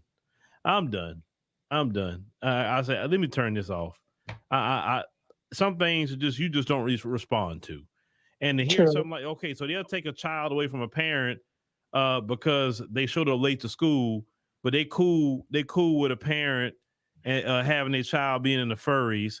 Your boy Newsom, didn't he sign the law where parents don't have to know if their children is transitioning or something like that? That's true. In Orange County, you mentioned Orange County. Orange County and there's a Chino Unified School District. They fought. My name is Lucy, and I have to figure out who I am. That. They fought that. They said the parents of Orange County, that's the rich white folks, they fought it. They was like, hell no. No, we're not doing that. So, you know, the thing about the thing that's scary about California is usually we're the leader in everything, and what California does spreads. I'm concerned about what's going to spread. That's spreading for sure. If you continue to vote Democrat, I can guarantee you it's going to spread. Pause. Let me show you this protest about them people with the furries. Look, students of Nebo School District in Utah walk out in protest of school allowing furries to terrorize them. The students report the furries bite, scratch, and bark at them. They also highlight the double standards regarding wearing face masks and bop. Hold on. Additionally, children expressed their disagreement with cat litter being placed in the girls' bathroom. Are you listening? Hold on. While the students report that furries bite, scratch, and bark at them, these are other children. They also highlight the double standards regarding face masks in school. While students are prohibited from wearing masks on Halloween, furries can wear them daily without consequences. Furthermore, the students know that they are required to keep a distance from furries, whereas the same rules do not apply to them. Additionally, the children expressed their disagreement with cat litter being placed in the girls' bathroom. The protesting youth that the school's tolerance stems from the principal whose child is a furry. Let's get into it. They wearing a mask every day? Yes. We the people, not the animals. We the people, not the animals. We the people, not the animals. We the people, not the animals. We the people, not the animals. We the people, not the animals. Indoctrination. Indoctrination. This is why your ass getting fined and going to jail if your baby don't get down to the school. We the people, not the animals. We the people, not the animals. We the people, not the animals. Somebody was telling me that the furries were attacking you guys in class. Is that right? Yeah. They bite kids. They bite people. They will bite ankles. How do they bite your ankle? Why would they? They walk on all fours, run down the hall. They scratch people. They'll sniff your shoes and then bite you. They scratch people. They bite people. And one kid got bit and then he kicked the fur and then he got suspended. They won't stop biting at us. It's not fair. We're not allowed to wear masks on Halloween, but then they wear masks every day. So you can't wear a mask on Halloween? No, we can't wear masks on Halloween, but they can wear masks every day. So are they wearing a mask every day? Yes. But every time they go, they're always just wearing the mask. But the principal finally stood up and banned those stuff. Listen, these are not animals. These are children who identify as furries. Listen. That's why the little girl say we can't wear masks on Halloween, but they get to wear them every day. These are not animals. These are children who identify as furries. They put cat litter in the goddamn bathrooms. I don't know, Amber J, if you laughing, I don't know what you're laughing at. Maybe you behind in the video, but there's nothing funny about this. Listen. The furries are your babies identifying as fucking animals, going around these churns saying they biting them and all of that. But they still wear them every day. And they don't get in trouble. The principal doesn't make them get in trouble. Yeah. All the principal says is just be kind, be nice. And then What's the point of dressing up like a furry? It's just, I don't know. They think they're so cool that they want to get be a lot of animals. attention. I think they want attention. So people can come at them and just look at them and think that they're so cool. Okay. Also, they attack us. If they bite us and we just hit them, we get in trouble. They attack us. They attack us and we get in trouble. And how else do they attack you guys? They either bite us, they scratch us, they bark pounce at on us. us. They pounce on us. And then they run on all fours and pounce on people. Why are they spraying you with Febreze? Just because we apparently have And rabies. there's a rumor that they've been putting litter boxes in the girls' bathroom and the boys. They started putting litter boxes. I heard that was just a rumor. No, it's true. Is this something you've seen? Yeah, they're putting litter boxes in the bathroom. So we can't talk or say anything to the furries or even look at them, but they can come look at us. Amber J, it's not happening in Philly yet. It's not happening in Philly yet. You saying it ain't happening in Philly and that's why it's funny? Wait. Just wait. It'll be there. I hope you don't have babies because God forbid. It's funny because it's not happening in Philly. It will. And if you have babies, your baby will probably be a furry or be one of the ones bit by a furry. And then you come back and you let us know how that works out for you, okay? It's funny until it happens to you. That's black people. You know what I'm saying? It's all cool until it hits your back door, but by that time it's too late. So yeah, I'm glad it's funny. You know what I'm saying? Because it ain't happening in Philly. Philly got enough problem with the kids. We're not even gonna go there. But the fact that you even think it's funny for other kids is kind of weird. You know what I mean? I don't care what color the kids is. I don't care. It's just not okay. Because just because it's happening there, don't mean it ain't gonna happen to me. You see what I'm saying? So yeah, it's funny, cool. Until it's your kids, your nieces and nephews, your little cousins, and the people around you. Then it's all cool. Let me let these children finish out. And they can say stuff to us and touch us, and they don't get in matter trouble, what but we we do. get in trouble. Interesting. That sounds like a double standard to me. Yes. Hey, wait. Okay, you guys stay on the sidewalk, okay? Wait, also, we're not allowed to look at them, go near them within like a 10 feet circle. Otherwise, the teachers will come and get mad at us. Okay. They say How old are the kids that are dressing like furries? they're like 11, 12, they're 13, and they shouldn't be allowed to. They bring dog bowls to lunch. And They prohibit us from wearing masks, but they let them wear full face masks. Why do you think the principal hasn't put a stop to this? Because her daughter is a furry, and she supports it. And if we get bit or something, they get mad at us. We get suspended, not them. Even if they weren't us to do anything, we get suspended. They scratch, bite, and she's also afraid of getting sued. That's real sick. Mind you, they just put it into law. If you interfere, your ass going to jail. If you interfere, you're going to jail. If you find that your child is a furry and you interfere per law in California right now, you're going to jail. Them kids say they get suspended because the furries, which are children playing like animals, get to go around spraying them with Febreze, scratching them and biting them. So go back to what this lady was saying. Hold on, just to put it in context. This is a black woman. Go back to this lady talking about the furries. Hold on. Children is transitioning or something like that. That's true. In Orange County, you mentioned Orange County. Orange County, they have, look, I got to say it, Phil. They have a thing, I don't know about in Texas, but they have this group. They're called the furries. These are kids that identify as an animal. And they have, what do you call them? Kitty litter boxes in the bathrooms. Do y'all have that out there? No. I ain't heard nothing like that in the great state of Texas. No. They got that here. Oh Lord. Yeah, I know. I've heard somebody, I think, because now Harris County is one of them counties that's similar to like California and some of the way they think. And one person got on the news one day and said there was 1,000 genders. I said, okay. Man, look.